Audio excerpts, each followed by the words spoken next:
Hi, welcome back guys. This is your friend, the What If guy, back with another fanfiction. This is the first part of What If Issei got Harem with Kuruka, Xenovia and Irina. Now before starting, please give this video a like, and subscribe to the channel if you want more videos like this. Now let's get into the fanfic. Another normal day in Ku, we found an 8-year-old boy playing with his best friend, also 8 years old. His parents were sitting on a bench a few meters from where the children were. The boy was wearing black pants with white tennis shoes and a red shirt. In addition, he had brown eyes and brown hair. The girl, if she had unusual clothing for someone feminine, wore white tennis shoes, beige boy pants, and a soccer shirt of the selection with a white shirt underneath and wore a white cap. She had violet eyes and orange hair, which could be said to be the best friends. "Come on, Issei," said the orange-haired woman as she ran with a big smile. "Reach me if you can." "You'll see that if I do," said the chestnut with a big smile. The two children played chasing each other. The parents only saw them with a big smile. It seemed that both children were having fun. In the end, Issei caught up with Irina and touched her on the shoulder. "I caught up with you. It's your turn," Issei said with a big smile before going for a run. "You'll see, I'll catch up with you," Irina said as she ran after the chestnut tree. Now it was Irina who was chasing Issei. The parents were amused to see their children play, and they also found it too cute. "I'm glad to see that your son got along too well with my daughter," said Irina's father. "I think so. Thank goodness he got a good friend. You know, he's not very good at making friends," said Issei's father. "Shy?" asked Irina's mother. "You could say. Well, it doesn't look like it. Just watch him play with Irina." "Ahaha, you're right. By the way, what time do they leave?" asked Issei's mother. "Tonight, type 8 or 9. Issei will miss Irina very much," said Issei's mother as she watched as she played. "The same as Irina," was the response of Irina's father. Both parents continued to watch as their children played. Then an hour had passed and it was time to leave. "Well, Issei, it's time to go," said the chestnut's mother. "That goes for you too, Irina," said the mother of the orange hair. Why?" both boys said. The children then went to their parents. "Goodbye," the parents said to each other. "Will we see you tomorrow?" I asked the chestnut with the orange hair. Irina just looked down and had a sad expression on her face. "Issei, what's wrong, Irina?" The chestnut tree was worried about his friend's sad expression. "It turns out I'm going on a trip tonight." "Where?" The chestnut inside was sad.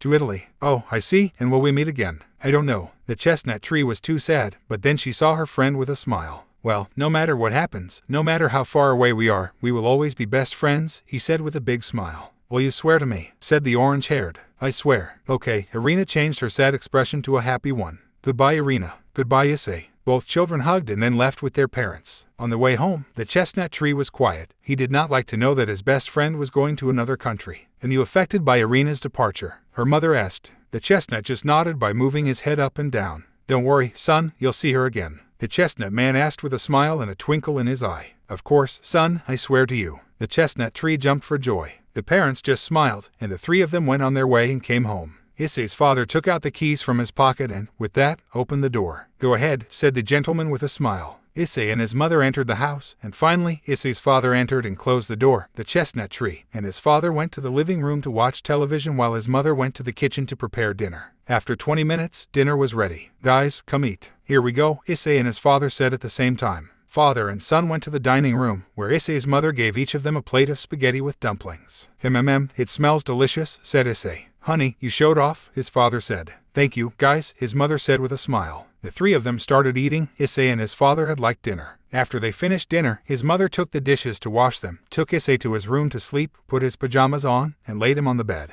"Good night, my champion," his father said with a smile. "Good night, Dad," said the chestnut tree while yawning. He was already sleepy. "Good night, my cute boy," his mother said as she kissed him on the forehead. "Good night, Mommy." Issei yawned and then fell asleep. The parents smiled and left little Issei's room and went to theirs to sleep. 3:20 a.m. The chestnut tree woke up because he heard something fall and break. He was scared, so he stood up and put on slippers, opened the door of his room, looked out, and looked on both sides of the room. "Mom, Dad." But he heard his parents' response, so he came out of his room and down the stairs and went to the living room, and what he saw left him terrified. "Mom." He saw his mother. She was lying on the floor with blood coming out of her stomach, forming a pool of blood. The chestnut tree was in shock. He didn't believe what he was seeing. He wanted to cry. Then he heard another noise coming from the kitchen. Then he decided to go see, and he couldn't believe what he was seeing. It was his father with a sword pierced in his stomach. "Dad." Issei screamed in fear. "Son, please escalate." He could not finish his sentence because then a guy in a black suit and a scarf that covered his face cut his throat with a neck, causing the blood to spurt out. That image traumatized the chestnut a lot. Then the guy took out his father's sword and saw how his father fell to the ground lifeless. The guy saw Issei with a psychopathic look. "There you are," said the guy in a somber voice. "Get away," said the chestnut tree loudly. Ahaha, even his laughter was too macabre. If Issei was terrified before, then he was more terrified when he saw how the guy grew a pair of black wings. Phew, that area your TT2. The chestnut was so terrified that he could hardly speak well. You are not interested in brats. Issei tried to leave the house, but the guy was quicker, and before Issei got to the door, the guy grabbed him by the collar of his shirt. Gotcha. The chestnut tree was afraid of what could happen. The guy was getting closer and closer to the knife, and Issei was in shock, scared, and confused.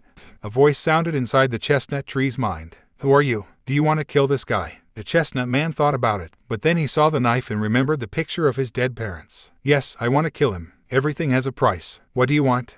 The chestnut tree thought about it for a few seconds and accepted. Agreed. Are you sure? Yes, I don't care. I just want to finish the one who ended my parents' lives. Take my heart if necessary. If you wish. Then a glow appeared on the child's body. It began to wrap itself in flames, causing the subject to release it because it burned with the flames. It can't be? No. A child like you can't do that. The next thing Issei did was start carrying a burst in his hand, which was aimed at the guy. Disappears. The chestnut sent the gust, and this, when impacting with the type, caused him to receive too much damage, and this hit the wall of his house. It's impossible. A child like TT2 can't do this to a demon like me. The guy had freaked out. A demon? Now, finish him off. The chestnut's hands began to glow a shade of red, and then he sent a huge red gust in the direction of the demon, causing it to even destroy the wall. The gust lasted a few minutes and then disappeared. The flames disappeared from the body of the little chestnut tree, and the next thing he saw was the destroyed wall overlooking the garden opposite, and he saw the guy's body totally charred. The little guy was still scared, but a small part of him felt a great desire to kill.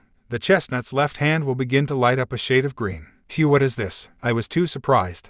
But where will we go? Just escape as far as you can. Did he agree? The chestnut tree left his house and escaped as far as he could from his house. He ran through several streets, passing through several parts of the city and also earning the looks of some people who passed in their cars. In the end, he got into an alley. For his luck, the alley was not so dark thanks to the moonlight. Then Issei just sat on the ground and looked at his sides with great fear. Seriously, he was nervous to meet another of those guys again. That green glow reappeared in the chestnut's hand. It's you, now you could tell me it's happening. Issei asked, shivering because of the cold. By the way, do you have a name? Well, first of all, if I have a name and my name is D-Drag, I am an ancient heavenly dragon that was sealed, are you understanding? The chestnut only moved his head up and down. Okay, then, my dear companion, it turns out that guy we fought was a demon. Issei was confused. Yes, it is one of the 3 factions. 3 factions. And which one are you? None. As I told you, I am a dragon, and we dragons have nothing to do with the other 3 factions. Okay, that's your case, you're a dragon now. What? Am I a dragon now? But how could I become a dragon? Okay, I understand. Hey, D-Drag, can I ask you a question? What did that demon want? Why did I kill my parents? And why did he want to kill me? Issei began to tear up as he remembered everything that happened. TP, but why? It doesn't make sense, said the chestnut tree while wiping away his tears. What? I'm just a kid. Surely you are not talking about someone else. How can I be me and not someone who maybe looks like me? Portadors. Of what? I asked the chestnut tree with great curiosity. Oh, I hadn't mentioned it. It turns out that before you were born, I had several carriers. They owned the boosted gear. Boosted gear. Over the years, I will tell you more about this. What? Will you be with me? Until when? Until the day you die, then I will have a new carrier, and so on. Okay, even so, I still believe that everything related to that legend is a lie. With the passing of the years, you will see that I do not lie to you. Then Issei started crying again. I miss my dad and my mom. I'll never see them again. Don't worry, at least they must be in a better place now, don't you think? Yes, you're right.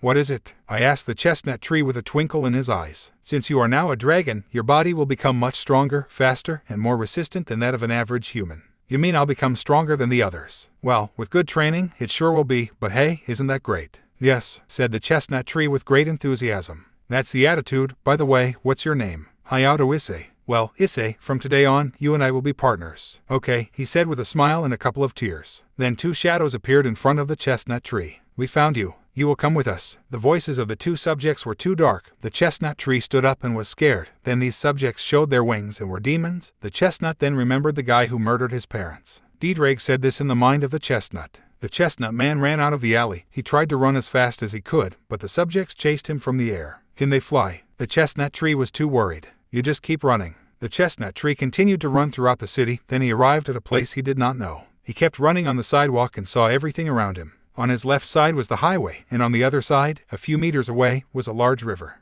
Yes, sir. The chestnut tree kept running, but he could no longer hold it. He was getting tired. You will not escape, said one of the demons. Then it threw a great gust at him, until sight. The burst impact near Issei made him shoot out several meters above the air. The chestnut tree saw everything in slow motion. He thought that his end had come. Then he saw the demons and saw how they laughed in an evil way. Something inside him seemed to change. Then he saw the river, and there Issei would lose consciousness, and in the end he would fall into the river, disappearing from the sight of demons. "Do you think he's still alive?" asked one of the demons. "Do you think it is?" "Come on, I was just a child. I could not have survived that impact." "But it was a dragon." "But a useless dragon." "You think a normal dragon would have escaped like a coward?" "Well, you're right. Anyway, we'd better leave. This place bores me." "Yes, to me too." Both demons moved away from the place, while the body began to move through the waters of the river, floating aimlessly and with nowhere to go. 8:40 a.m. "Where am I?" said Issei. The chestnut opened his eyes, and the first thing he saw was a black-haired girl with hazel eyes and cat ears. "Hello," the girl replied kindly. "Hey." The chestnut tree got scared and stood up. "Who are you?" Then the chestnut tree saw around it and only saw many trees, plus a great view of the sun, which illuminated the place. "Do you know where I am?" You're in a kid forest." "What?" The chestnut tree was surprised. "How did I get here?" "At last, you awaken, partner." "Diedrag." The chestnut tree was happy to hear his companion say, "How do I get here?" "The river brought you here. You were unconscious all that time. If you were a normal human, you would most likely have died." "Why do you say it like it's normal?" said the boy somewhat angrily. Child." The chestnut turned to see where he heard the voice, and it was the same girl he had seen. Then he saw what he was wearing. He was wearing a black shirt with long sleeves and light blue jeans, which reached his knee, and he walked barefoot. "Why did you sleep in a river?" the girl asked. The chestnut did not answer because he saw the cat's ears. "Are those ears real?" The girl looked at him with a surprised face. "Yes, in fact, I am a nekomata." "A nekoke." "Nekomata, have you never heard them?" The chestnut only shook his head. "Do not worry, later I will explain about that. By the way, what is your name?" My name is Hayato Issei." "Nice Issei. My name is Kuruka Tojo," he said with a big smile. "Nice to meet you. You want to come and accompany me to my house? I think I have some clothes, so you can change." The chestnut man saw her pajamas and noticed that she was totally wet. "Would you do me a favor?" asked the chestnut tree. "Of course, follow me." The black hare began to walk. The chestnut tree went behind it, and they went into the forest. "Who do you live with?" "With my younger sister." "Already, and your parents?" "I would rather not talk about it." "Oh, I see. Sorry. Do not worry." After continuing to walk through the forest for 15 minutes, they came to a small wooden house. "There it is." "Since when do you live here?" 2 years ago." "And do you do your chores?" "Sure, I have no problem with that." "I see. Well, let's go in." Kuruka opened the door, and the first thing she and Issei saw was a little 6-year-old girl. She had white hair, hazel eyes, and wore a white dress with pink flowers. "Shiren." Kuruka opened her arms, and the little girl hugged Kuruka. "Nisama," the girl said with a smile, then her expression changed to one of confusion when she saw Issei. "Who is he?" "Oh, he is Issei." The black-haired saw Issei. "Issei is my younger sister Shiren." The girl went to Issei. "Much pleasure, Issei-sama," she bowed. "Much pleasure, Shiren, but tell me better, Issei." He also bowed a little. "Well, Issei, come in and wait here. I'll bring you some clean clothes." "Thank you, Kuruka." The chestnut tree saw the house, and it was not so big, but it was quite cozy. There was a kitchen, a couple of beds, and a drawer. Just in that drawer, Kuruka looked for a couple of clothes to give to Issei and found a white shirt and black jeans. "Take Issei," he said, giving her the clothes. "Thank you." The chestnut tree gave him a small smile. "Change here. Shiren and I will go for clean water. If you want, you can join us. You just have to go 10 meters east in the direction of the house." "I agree. See you, Issei," Kuruka said. "Goodbye, Issei," Shiren said with a smile. "See you," said Issei. The girls went out and left Issei alone. "Well, I'll change." The chestnut tree began to change his clothes, while Diedrag decided to talk to him. "Yes." Then he remembered when I asked him about his parents. Apparently, he also lost his parents. "It's not funny, Diedrag." "Wow, I never thought an 8-year-old would have a sense of humor," the dragon said sarcastically. "Aha, how funny," Issei said sarcastically. The chestnut put on his clothes and took off his socks, staying barefoot, then touched the cold wooden floor. Not bad," said the chestnut tree, feeling the wood on his bare feet. Then he left the house. Well, Kuruka said they would be 10 meters to the east. The chestnut tree began to walk through the forest. He was amused by the feeling of the earth on his feet, then came to a spring where Kuruka and Shiren were collecting water in a bucket. "Hello and greetings, Issei." "Issei, you came?" Kuruka said cheerfully. "Yes, I can help them. You could help us collect some water. Look there for a bucket." The black hare pointed with her index finger to a bucket that was to her right, about 3 meters from her. "Of course, it will not be a problem." And so Issei helped Kuruka and Shiren fill the bucket with water. In half an hour, both Issei and Kuruka had the buckets full and were heading towards the house. "Tell me, Issei, who do you live with?" said Kuruka. Issei once again remembered that disturbing image. "I don't want to talk about it," said the chestnut tree, looking away. "Then you lost them too." The chestnut tree was surprised at the words of the palingra. "If you want, you can live with me. It would not affect us to have one more company, a certain Shiren." "Yes, Issei, stay with us." The white hare said it in her tender, childish voice. "Well, thank you. You have to help me with chores," Kuruka said. "Okay," said Issei. Will you show me how they are done? I imagine the little black hair just shook his head back and forth with a smile. 8 years later, we met at the spring where Issei and Kuruka were. The black-haired Nekomata was sitting on the shore with her feet in the water while the chestnut tree swam in the spring. Woohoo, I needed to cool off. The chestnut tree approached where Kuruka was. Kuruka entered, and the water was refreshing. I kind of had the better time, Kuruka said with a sad face. The chestnut tree saw Kuruka's sad face, then he came out of the waters of the spring and sat next to her. He was just wearing black shorts, showing his whole wet body, which he had been exercising all these years, acquiring a great physique that sometimes made the Nekomata blush. You still remember Cheyenne, right? Just by saying that name, Kuruka remembered that event and couldn't help crying. Because I wasn't able to protect her, now I don't know where I can be. She must be fine. How are you so sure of that? Said the Nekomata loudly as she stood up. Apparently, she had become angry. You don't need to be angry. The chestnut tree also stood up. Kuruka looked up a little to see Issei face to face. He had a calm expression while she showed some anger. As you want me not to get angry, it's my sister. I haven't heard anything about her for 2 years, and you say it's okay as if nothing. Kuruka saw how Issei's face took on a serious expression. It seems that you don't care. How can you say that Kuruka the chestnut took her by the hands? In all these years, Cheyenne was like a sister to me. Do you think it didn't hurt me when those demons took her through the air? The chestnut man tightened the grip with Kuruka's hands and approached her. I am also sad for not having been able to protect her, but I know Cheyenne well and she is strong, and yes, I can't prove that she is okay, but something in me tells me that she is safe. You have to believe me. Kuruka knew that he did not say the words because, yes, he could feel that pain when they took his sister. She then freed herself from the grip of Issei's hands, wiped her tears, and then hugged the chestnut. I'm sorry, Issei. I did not know how to react. It is still very hard for me. I understand you, but remember these words. She is safe, she is strong, and I know she will get help, and soon you two will see each other again. You swear to me, Kuruka said with a small smile. I swear, the chestnut tree said, giving him a big smile. Issei reciprocated the embrace of the Nekomata. Issei wrapped his arms around Kuruka's waist, causing her to look at him with a blush. Hey, Issei. The Nekomata was nervous because their faces were a few inches away from touching. The chestnut man looked at her with an evil smile. To the water. What? The Nekomata could not react because the chestnut tree threw it into the waters of the spring along with it. The chestnut tree was dying of laughter and began to swim. Issei, Kuruka didn't seem so happy. You wet all my clothes. Well, you won't have to wash it anymore, plus you can swim with me. I'm going to kill you. The Nekomata began to swim in the direction of Issei. He had been frightened and began to swim all over the spring, starting a fun chase that lasted more than half an hour, but in the end they ended up having fun. 10:10 a.m. Both boys came out of the spring. The chestnut was dried with a towel he had carried, and he had put on a long-sleeved black shirt and dark blue jeans, and as usual, he walked barefoot. Besides, he made a ponytail. After so many years living with Kuruka, he never cut his hair. Speaking of Kuruka, the black hair was next to Issei. Hopefully she managed to dry her hair because all her clothes were wet. Thanks to Issei, both were in the forest on the way home to have breakfast. Thank you for throwing me into the water, Issei, Kuruka said with a tone of sarcasm. It was a pleasure, said the chestnut tree with a smile. Now I have to change, Kuruka said as he looked at his wet clothes. Ahaha, you must have seen your face, it was very funny. I don't like it, he said as he crossed his arms and looked away. Ahaha, will you forgive me? I have to think about it, he said, even if he looked at Issei, but he had a little smile on his face. Well, what do I have to do to get you to forgive me? This time, you will organize the house. That's all. Yes, how easy. The boys came home and opened the door. The chestnut tree did not believe what he was seeing. Everything was a mess, dirty dishes, buckets of water scattered on the floor, beds unmade, several books thrown on the floor, and even broken glass. How long have we not cleaned? A week ago. We can call one of those guys from the village. No, you told me that you wanted you to forgive me, and this is what I want, so I pass a broom, a rag, and a dustpan to clean. What will you do? Well, the Nekomata took some clothes out of the drawer. I will go to the spring to take a good bath and change, because this kitten deserves it. Kuruka went to the entrance of the house, and I hope that when everything comes back clean to be able to prepare breakfast. Kuruka leaves the house and closes the door. The chestnut tree saw how he closed the door and then saw everything around him. Could this be worse? Then his stomach roared, me and my big mouth. The gem appeared again in Issei's left hand. Speaking of which, I still wonder how it was that he was not surprised when he met you and you told him that I was a dragon.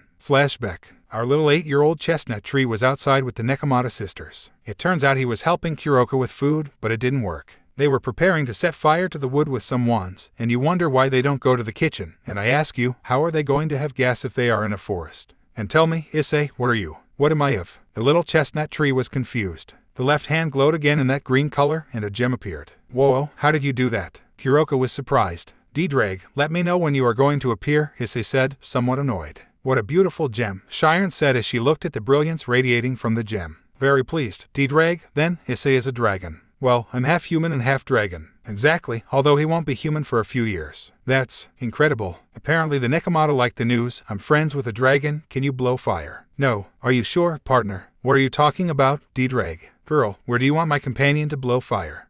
To this wood. I have tried to set fire to the wood with these wands, but nothing happens. The girl took the wands and threw them away. Don't worry, partner, do him the favor. How am I going to be able to? I hardly know what is happening. Just do it. The chestnut sighed and blew towards the firewood. Surprisingly, fire came out and lit the wood. Whoa, that was amazing. Kuruka was too impressed. It was a pleasure to help them. Well, I retire. The gem disappeared from the chestnut's arm. Issei was shocked by what had just happened. Well, now if we can prepare dinner. In flashback. Yes, they were good times, right? The dragon didn't say anything to him. Well, yes, I have to admit that they were not so good, but I mean the positive things. Then that way I can tell you that yes, but hey, enough talk, you have to clean. You don't have to remind me. While the chestnut tree was beginning to clean, Kuruka was in the spring. She was totally naked under the waterfall. Over the years, her body had developed too well. She had a voluptuous shape that would attract the attention of several men. Yes, that also includes Issei. I wonder how Issei is doing, thought the Nekomata. Then when mentioning his name remembered when the chestnut. Over the years I noticed how the chestnut had become more attractive. In addition, she over the years had developed feelings for him. At first she did not know well what it was, but remembering what her mother spoke to her many years ago and also reading a book she found 3 years ago, she knew she was in love. At first it seemed silly the idea of falling in love, but she had to accept it. She is a girl and like all, she falls in love, and yes, she was in love with Issei. She smiled just thinking that. Then she remembered when he took her waist and their faces were nothing to touch, and then remember how he threw her into the water. Never change, haha, he said with a smile. Then he began to wander in his thoughts and imagine how things would have been different. Then he imagined how his lips came together and gave each other a kiss. But when he realized what he was thinking, he came back to reality. What things I think about.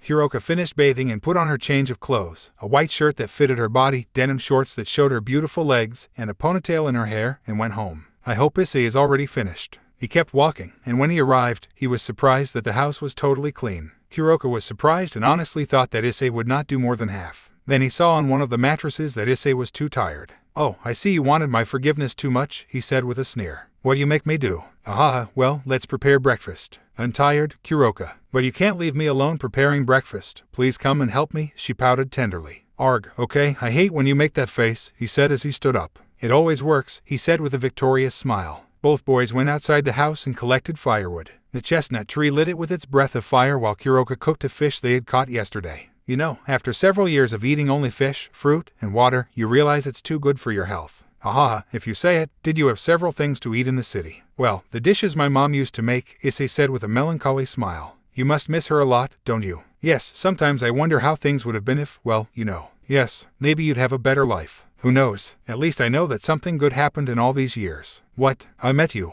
That made the Nekomata have a slight blush on her cheeks. Look, the fish is already cooking. If true, after a few minutes, the guys were eating fish, oranges, and water on their plates. Yes, it may not be the best breakfast, but at least it was better than not eating. Well, are we still building the boat later? Asked the chestnut tree while eating the fish. Of course, because, no, we are almost finished with it. I can't wait. When we finally finish it, we'll go to the city and look for Shiren, Issei said with a smile. Kuruka saw Issei and seemed too happy to think that he would meet Shiren. Kuruka, seeing him that way, was glad. He also had to recognize that there were times when Issei was too serious and sometimes did not like that attitude of him. But seeing him today in that way brought back those memories they shared when they were children. After a while, they both finished eating and took a short break. 11:15 a.m. Issei and Kuruka had leaned back on a tree and only watched the clouds pass by. Hey Issei, what's going on, Kuruka? How is the city? Well, I don't know if it has changed, because there are cars, huge buildings, and schools. What else do I say? There are also parks and lots of food. How sure can we be that Shiren is in that city? Well, all I know is that when those demons came and took her away, they flew in the direction where I had come, so it may be a possibility. Kuruka didn't say anything and thought about her sister. Anyway, if she's not in Ku, I'll look for her all over the world if possible so that the two of you can get back together. Thank you, Issei. The Nekomata turned her head to the left to see the chestnut looking at the sky with a smile.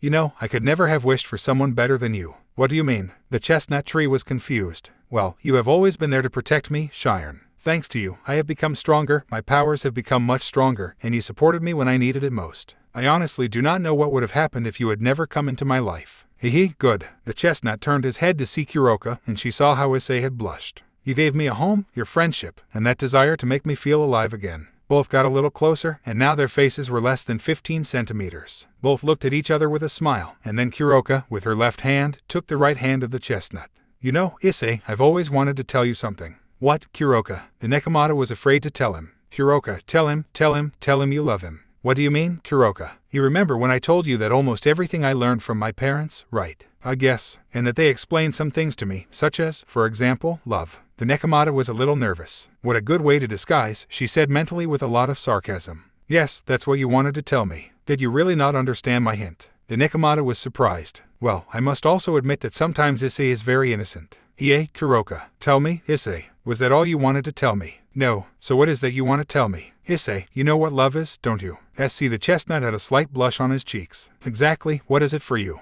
When two people fall in love and decide to be together, Issei said with a little nervousness. You'll find out I like it, but I've tried to keep it hidden all these years, he said to himself in his mind. Exactly. So, that's what you wanted to tell me. You know, I better do this. What are you going to have? The chestnut could not react because Kuroka had kissed him on the lips. The chestnut was surprised at first, but then he let himself go. They lasted like this for a few minutes before returning to look at each other. I love you, Issei. Kuroka me. The chestnut inside was celebrating, but he couldn't say anything because Kuroka spoke again. I'm sorry I did that, I had to. She did not finish her sentence because this time Issei was the one who kissed her. She was surprised, but at the same time she was happy. Issei put her hand on Kuroka's cheek and caressed her. After a couple of minutes, they separated again. I love you too, Kuroka. Seriously? Yes, at first I did not know what to think, but after remembering what my parents told me, I knew it was love, and in the end I came to the conclusion that I loved you, Kuroka. The Nekomata was happy, she had a big smile on her face. And then, what are we now? Asked the chestnut tree. Well, according to what I read in a book, I think we are boyfriends. Boyfriends? Yes, boyfriends, do you like it? I love it. Both of them were going to kiss again, but a few drops fell on both of their heads. Then they looked at the sky and saw that it had turned gray. It's going to rain, we better go in, said Issei. Yes, you're right, Kuroka said with a smile. Both boys entered the house, and suddenly it started to rain. The day had become dark, but they did not care. They both sat on one of the mattresses and looked at each other with a smile. Hey, Kuroka, what's up, Issei? He said with a warm smile. What is the book you read about the bride and groom? Oh, it's this. The black hair stood up, took a book that was on top of the drawer, then sat down again next to Issei and passed it to him. Here you go. Where did you find it? I found it while walking near the river. It must be that the river brought it here because it was a bit wet when I took it. The chestnut tree opened it and saw some pages in which it could not be read well because the ink had spread, and there were other pages in which it read perfectly. The chestnut gave a couple of glances at the pages and then closed it again and left it on the side of the mattress. What do you think? Kuroka asked as he stood up to pour himself a glass of water. You like it? The Nekomata took the water from one and left the glass next to the bucket where they usually collect the water. Okay, but the chestnut tree stood up and hugged Kuroka from behind. Nothing is better than being with you, said the chestnut tree with a smile on his face. Jijiji, I love you, Issei. I love you too, Kuroka. Kuroka turned to face with the chestnut. Both smiled and gave a small kiss, then the two yawned at the same time and then saw each other. Are you sleepy? Asked Issei. A little, Kuroka replied. What do you think if we take a nap? That's fine with me. They each lay on their mattresses and lay on their sides so they could see each other. 2:55 p.m. The chestnut and the black-haired woke up too worried, both felt a very strange presence. They knew what it was and looked at each other in a serious way. Hell, the two said at the same time. The two stood up and walked out of the house to see what was happening. The forest was on fire, and then they saw 4 hooded demons. There they are, the Sekiryute and the Nekomata we were looking for. Sekirik. The chestnut tree did not understand what they had called him. Don't play dumb boy, you will come with us, said one of the hooded men, and then gave some directions to the other 3 demons. You two, go for the girl, while we will take care of him. Did you understand? The other 3 demons nodded. Kuroka. Yes, Issei. Escape as far as you can, I will try to finish them off quickly to help you. I agree. Now, Kuroka started running through the forest, and 2 of those demons went after her, while the other 2 demons went towards Issei, starting a battle.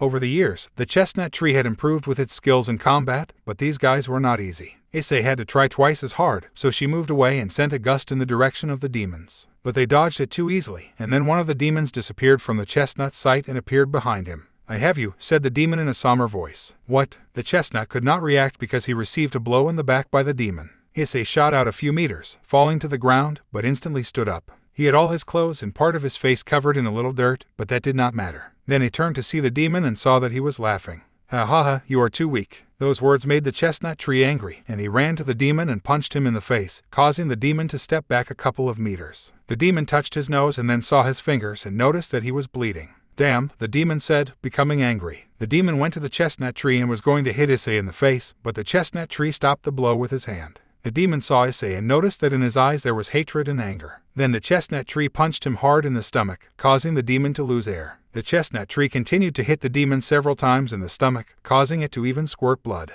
Then the chestnut tree released the demon, and the latter fell to the ground. Then Issei began to carry a gust in his hand. The chestnut threw the blast at the demon. The other demon was seeing what was happening and was shocked. He saw how the gust disappeared and then saw the body of his companion burned. Then he saw the chestnut tree again and noticed that he was looking at him. The demon was preparing to attack, but something happened. "Issei!" shouted Kuruka. Kuruka, the chestnut tree, was worried when he heard the voice of the Nekomata. The chestnut tree let the demon pay attention and ran out into the forest to look for Kuruka. He walked several meters, but in the end he found her and was shocked to see what was happening. Kuruka was lying on the ground and was badly injured, while a few centimeters behind her were the other two demons. "What did they do to Kuruka?" said the chestnut tree too angrily. "Issei," Kuruka said in a weak voice. The chestnut tree was going to go where the demons were to hit them, but one of them sent a ball of energy and this impact against the chestnut tree, causing it to shoot out and crash into a tree to eventually fall to the ground. Then the other demon cast a spell that seemed to have affected nothing, at least that was what Issei believed. Then Issei stood up and was going to go with them again, but he bumped into something. It was a kind of invisible barrier. "Kuruka." The chestnut hit the barrier. "Kuruka. It's useless," said one of the demons. That caught the attention of Issei, and he looked at it. "This barrier is made so that no one can enter or leave. It is indestructible," said the demon, along with a small evil laugh. "No, it can't be," said the chestnut tree, and then hit the barrier again. "Kuruka." Issei, the chestnut, saw Kuruka. "Please find Cheyenne, do it for us," he said with a smile and a couple of tears. "Kuruka. Let her out," said the chestnut tree with great pain and did not stop hitting the barrier with all his strength. Then one of the demons cast a spell, and a circle appeared below them. This one had strange symbols in addition to having a reddish glow. "Say goodbye to her," said one of the demons. "Goodbye, Issei. I love you," Kuruka said with a smile. "Kuruka. Please let her out," I shouted the chestnut with all the pain I was feeling. Then the circle had a stronger brightness, and the demons along with Kuruka disappeared, as well as the barrier. The chestnut fell to his knees and did not believe what just happened. He lost the girl who found him, to whom he gave a home, to his best friend, to the girl who he loved. Then the rain began to fall, extinguishing the flames that burned the forest, and thus, as the drops of water fell, so the tears of the chestnut tree fell. "Kuruka, Kuruka, Kuruka. Aha, how weak," said a voice behind the chestnut tree. Issei knew who he was, the demon he had left lying down to go find Kuruka, and then great anger and hatred appeared inside the chestnut tree. "You took Kuruka, I won't forgive you. And what are you going to do?" "You couldn't protect her," said the demon with an evil smile. The chestnut tree wanted to explode with anger, then a dark aura of a blood-red color appeared around his body. He wanted to finish off those who took Kuruka away. I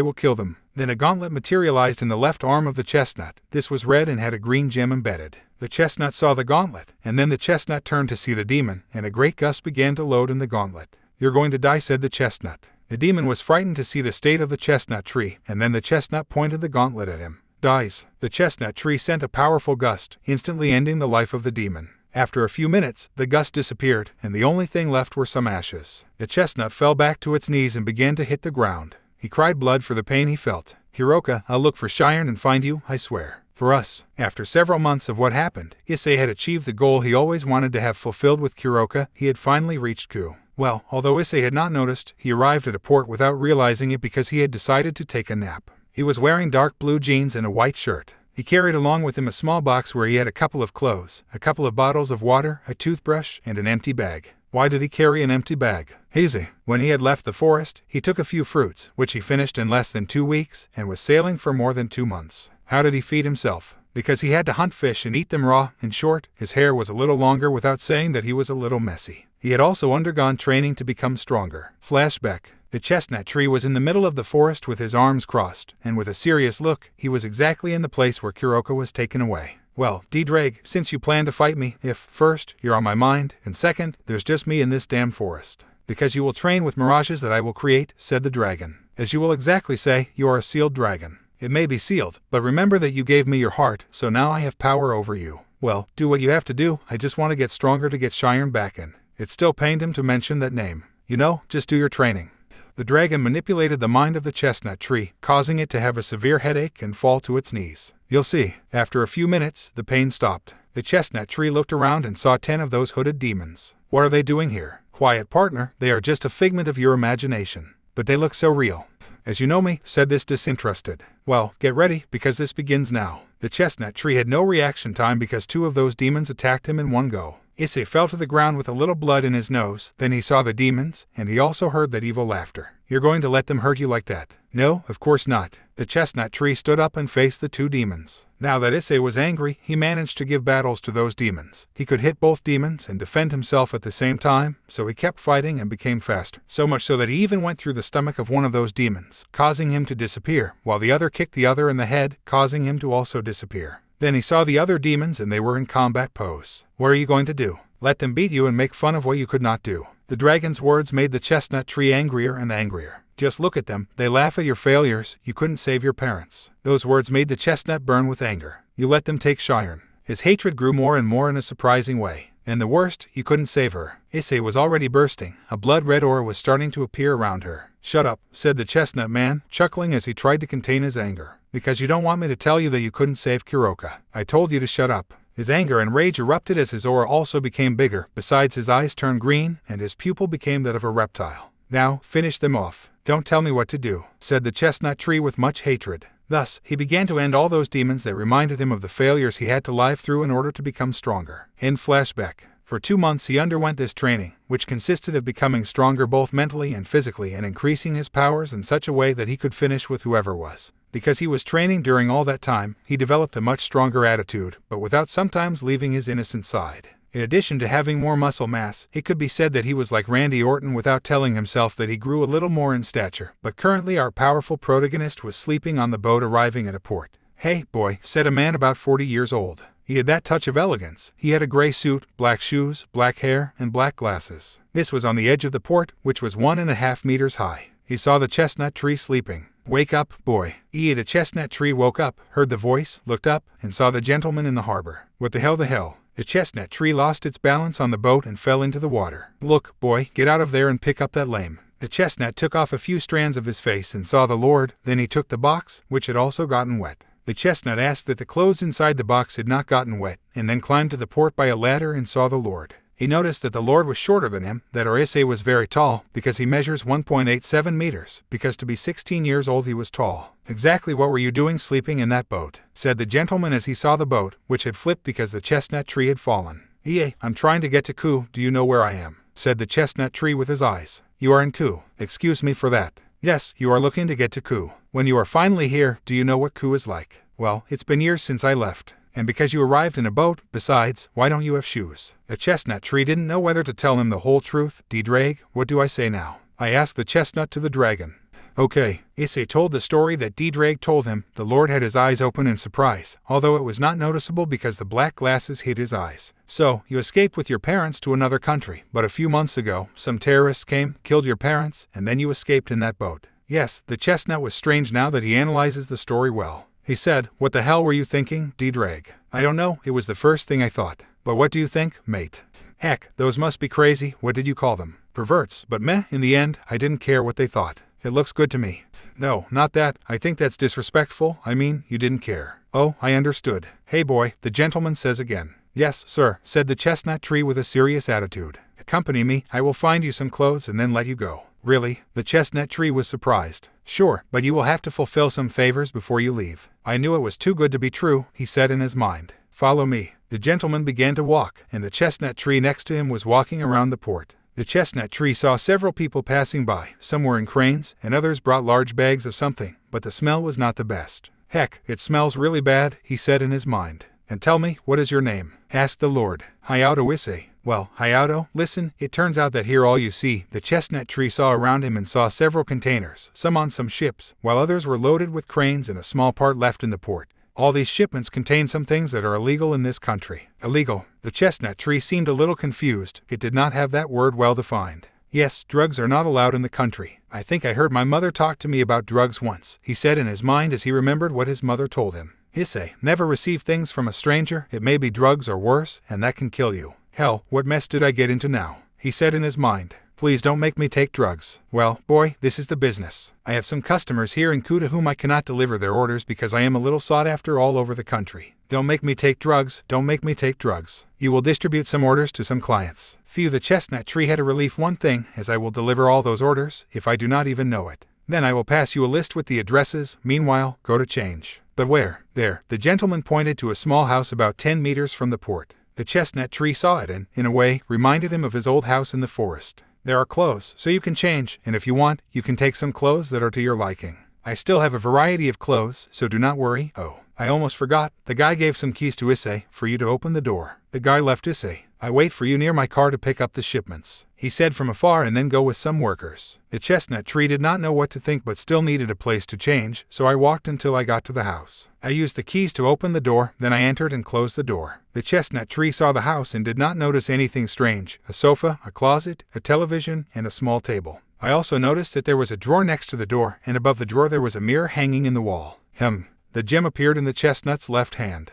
I don't know, it's a strange feeling. It's like seeing my life again before it happened. Well, you know. Yes, but was there much you remembered? Well, to tell the truth, I only have memory from the age of 5 onwards. Not much. Things I did with my parents, and also that I met to play with a girl. Yes, her name was Irina. She was my best friend during that time. In fact, she was my only friend. He went to live in Italy, and well, I have no more memories. Kuruka, the chestnut tree, remembered that moment when those demons took her away, and she gave a deep sigh. I miss her. The chestnut tree only remembered those demons, and a great hatred appeared in it. You hate them, don't you? Demons are the worst thing that can exist in the world. The chestnut tree left the box on the table and opened it, but unfortunately his clothes were wet. Great, what I least expected. Then Issei went to the closet, opened it, and saw various clothes, shirts, pants, shoes, and even underwear. The Lord did not lie, he had too much variety of clothes. It will be that I change my underwear. I do not know, it does not seem normal to wear someone else's underwear. Are you sure? If you say so. Then the chestnut took some clothes and proceeded to change, put on his underwear, then put on black jeans and a purple shirt that fit his muscular body, then put on black shoes and a black jacket. The chestnut then looked in the mirror. I feel that the clothes tighten me a little, said the chestnut tree, seeing how the clothes fit on his body. Normal, with all that training, your body increased both in height and muscle mass. Well, in that you are right. Then he saw her long, wet hair. Could it be that the gentleman will have something to collect all this hair? The chestnut tree opened the drawer and saw a bag with some colored rubbers. It seems that it is my lucky day. The chestnut took out of the bag a black rubber and made a low ponytail, then saw himself in the mirror. You know, the last time I saw myself in a mirror was 8 years ago. But you saw your reflection in the spring, didn't you? Well, yes, but I don't know, I never paid attention to him because he always distracted me with Shireman, with Kuruka, and now that I stop to see myself, I feel like I see someone else. I think you're right. One thing, how does it feel to have shoes again? The chestnut looked at the shoes he was wearing. The truth is, it feels strange. Haha, well, go do those orders to that drug dealer. Seriously, I don't know what mess I got into. The chestnut tree took his box, went out, and saw the port waiting to look for the Lord, but found nothing. Hey, the chestnut turned to see where the voice came from, and it was the gentleman, who was more than 10 meters from the small house. He was with a couple of men, a white resultant car, and a Harley-Davidson motorcycle, which had attracted the attention of the chestnut. Hayato, come closer. The chestnut tree was where the Lord was. Well, Hayato, take the orders. One of the Lord's men took a backpack out of the car and threw it at the chestnut tree. Issei obviously caught it and put the backpack on, and here are the directions you have to follow. And after that, what do I do when I deliver the shipments? They must give you money if you want to keep it, like the motorcycle. I have more in my garage. I agree. The chestnut tree felt nervous. Well, you wait, go place your orders, and you will not have to return, but if I find out that you did not fulfill my work, I will kill you. Don't worry, we delivered, and we won't hear from you again. Okay, if you say so. The chestnut got on the bike, put on a helmet that was on the seat. At first the chestnut was nervous. Obviously, he did not know how to handle it. Didreg gave the instructions to the chestnut tree on how to handle the motorcycle. The chestnut tree followed his instructions to the letter and managed to drive the motorcycle. Then, right now he was going to one on the way down the road. Issei on the one hand wanted to end these deliveries quickly, and on the other hand he felt alive once again. Then he got to the first address. Then I get off the bike. I did not take off my helmet because they did not want me to know who it was. But if I took off my backpack to be able to open it and take out a sealed bag, the chestnut did not want to know what it was, so he went to the house and knocked on the door. Then a woman in her 30 seconds wore a red dress, which was a little messy. He had to admit that the woman was beautiful, had a beautiful face, a good body, messy hair, and was smoking a cigarette. What do you want? Your request, miss. The chestnut tree handed you the bag. Wow, apparently Daichai got tired of seeing me and sent me a great man, said the young lady, taking the bag and smiling at the chestnut. The chestnut had a blush on his cheeks. Thank goodness he had his helmet on so she couldn't see. I already gave you the money, honey. The chestnut tree saw how the lady was going to get the money, but he could not stop looking at the curves of the woman. Hey, watch where you look, partner. Shut up, Didreg. Then the lady came back with the money. Here you have love. I passed the money to the chestnut. Bra, thanks. Issei was surprised. It was 20,000 yen. He couldn't believe what he was seeing, so he put the money in his backpack. If you want, you can stop by at night. I'm alone and available, she said in a sexy tone of voice. The chestnut was as red as a tomato, so he took his backpack and put it on. Thank you for the suggestion, miss, but I have to finish some orders. I see.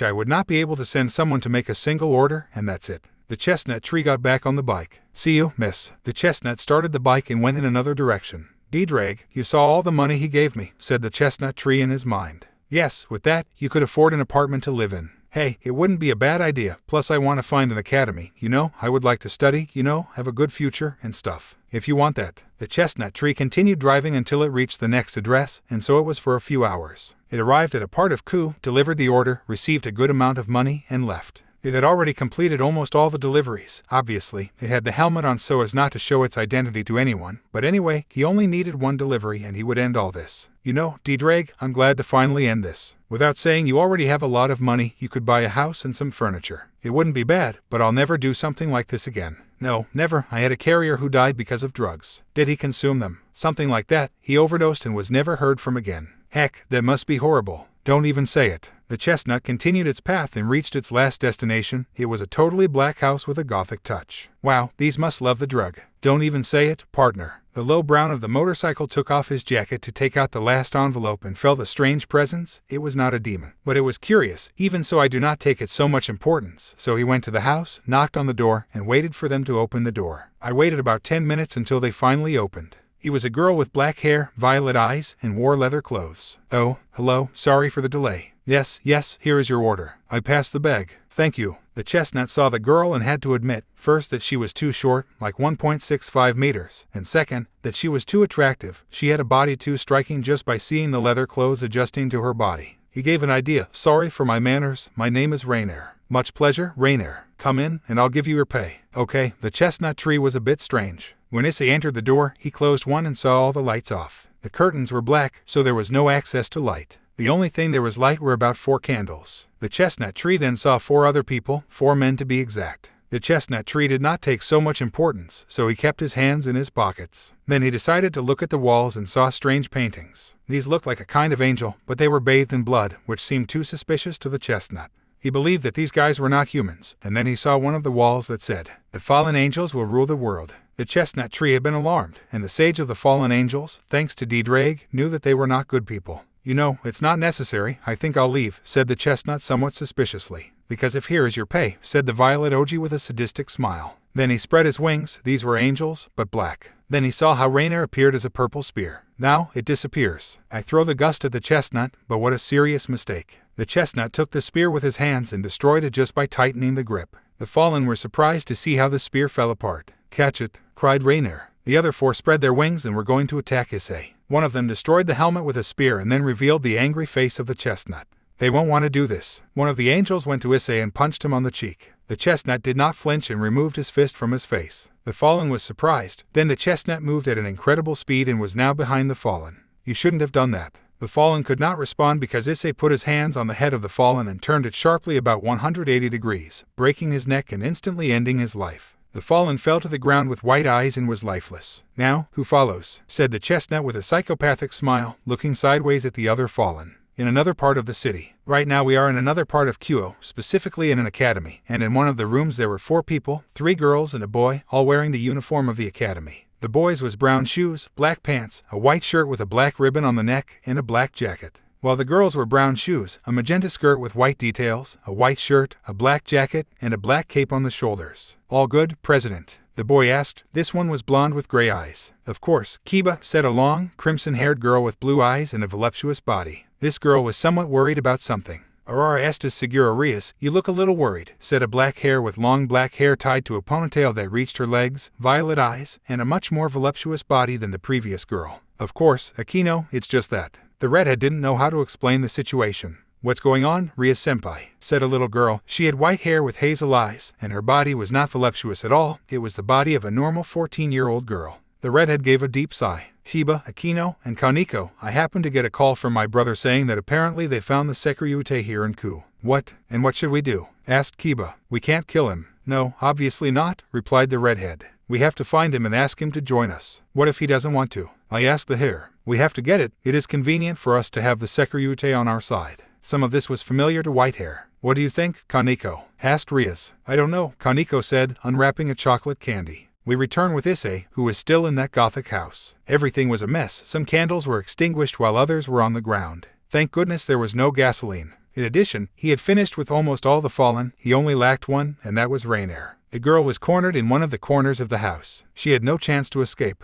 Issei began to approach slowly. The girl could not see her due to the darkness. All she saw were her green eyes, which had a reptilian pupil. "Get away," said Rainier, too scared. "Because you should. You were the ones who caused this, and look how it turned out." Rainier saw the bodies of his companions lifeless, one with his neck broken and with his head at 180 degrees. There was one who did not have his hand and was beheaded. The blood that came out formed a small path which reached his feet. Another was lying on the ground with a spear pierced in the stomach and with his face disfigured because the chestnut tree was stepping on an alu. And the last of his companions was a couple of meters from Rainier. His body was totally burned. It was horrible to see such a scene. Then he saw Issei and was frightened to see that he was a few centimeters from her. Now Rainier had a vision of her face thanks to one of the candles that were on one of the walls in which she was cornered. Whatever happens, you are no longer as happy as when it arrives. Rainier put his hands behind her back and created a small dagger in her hands. Then Issei put one of her hands on the chin of the fall and raised her head slightly. She looked nervously at the chestnut tree and squeezed the grip of the dagger she had in her hand. Then, in one movement, Rainier removed Issei's hand from his chin and used the dagger to cut him in the right eye. "Arg, damn it," the chestnut tree said, moving away a couple of meters and covering the wound with his hand. Rainier pounced on him, causing them both to fall to the ground. She was on top of the chestnut tree and was ready to kill him. "Say goodbye to this world, dragon." The girl was going to stick the dagger in Issei's face, but he managed to hold Rainier's wrist with his other hand, and the dagger was a few centimeters from the chestnut's face. Then Issei moved the dagger away from his face, pushed Rainier off him, and stood up. Then he saw the fall lying on the ground, and then he saw the dagger, which was a meter from her. The fall also realized that, so he extended his arm and was going to take it, but it was clear that he would do that, so he went faster and stepped on his hand. His hand was a few centimeters from the dagger. Then he saw Issei's face and saw a cold look on him. He also saw the cut he had made and noticed a drop of blood coming out, which ran down his cheek, and then he reached his chin and fell to the ground, leaving a small stain. "I had planned to let you live," but the gauntlet appeared on the arm of the chestnut tree and then pointed at Rainier. "I realized that it would be a mistake." The chestnut tree began to charge a gust. "See you." Rainier did not believe what was about to happen. The chestnut only gave him a cold look and then sent a burst that would impact Rainier's body. The chestnut could hear the cries of Rainier's pain, but he did not care. He just closed his eyes and continued ending his life. After a few minutes, the gust fell apart, and then he saw a totally burned body except for his hand, which was under the foot of the chestnut tree. The chestnut tree noticed that and removed the foot from there. "It will be better to leave." At last, said Dreg. The chestnut left the house. His eyes had returned to normal, and the gauntlet had disappeared from the chestnut's arm. He had anger inside, but he decided that it was best to leave, so he put the backpack back on, got on the motorcycle, turned it on, and left the place. "What a partner." "What's wrong, Dreg? I was surprised how you ended up with these fallen angels too easily." It shouldn't be surprising. After all, your training made me who I am now." "Well, you're right about that. Don't tell me. Now where are we going?" "Just to an old, known place." The chestnut tree continued on its way for an hour until it reached a neighborhood. Luckily for it, there was no one on the streets. "We arrived," said the chestnut tree, seeing everything around him. "Exactly, where are we?" the dragon asked while a gem appeared in his hand. "We are in the neighborhood where I grew up." "Honestly, I'm also surprised, but I remembered certain places in Ku, so it was a little easier." "Every day you surprise me more, partner." "Haha, what'd you say, mate?" The low chestnut of the motorcycle left his backpack on and began to walk through the neighborhood until he arrived and stayed in front of one of the houses. Then the memories came to his mind. My house. The house was the same as it left. It was abandoned, and there was still that big hole in the wall that he made when he killed the demon that murdered his parents. The only difference is that there were several police tapes all over the house. "You want to go in, don't you?" "Yes, but I remember that day, and it gives me something."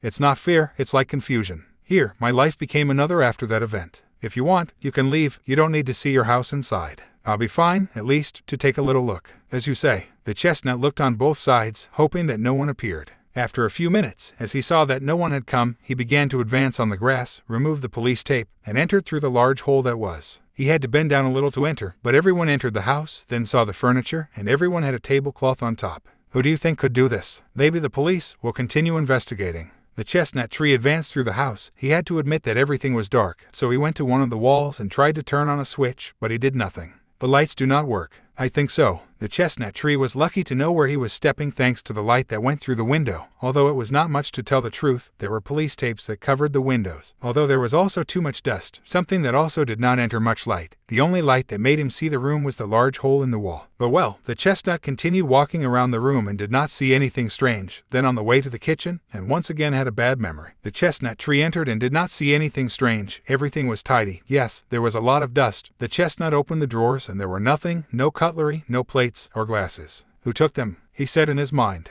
Issei closed the drawers again and left the kitchen, then went to one of the rooms on the first floor. The chestnut went through one of the corridors. The light no longer illuminated so much, but he still managed to see a door. The chestnut put his hand on the doorknob and turned it to the left, managing to open the door of the room. The chestnut tree entered, and the first thing he saw was the bed that belonged to his parents and a small closet with a couple of drawers. The chestnut tree opened the doors of the closet, and there was nothing, as well as nothing in the drawers. The chestnut tree closed the closet again and left the room.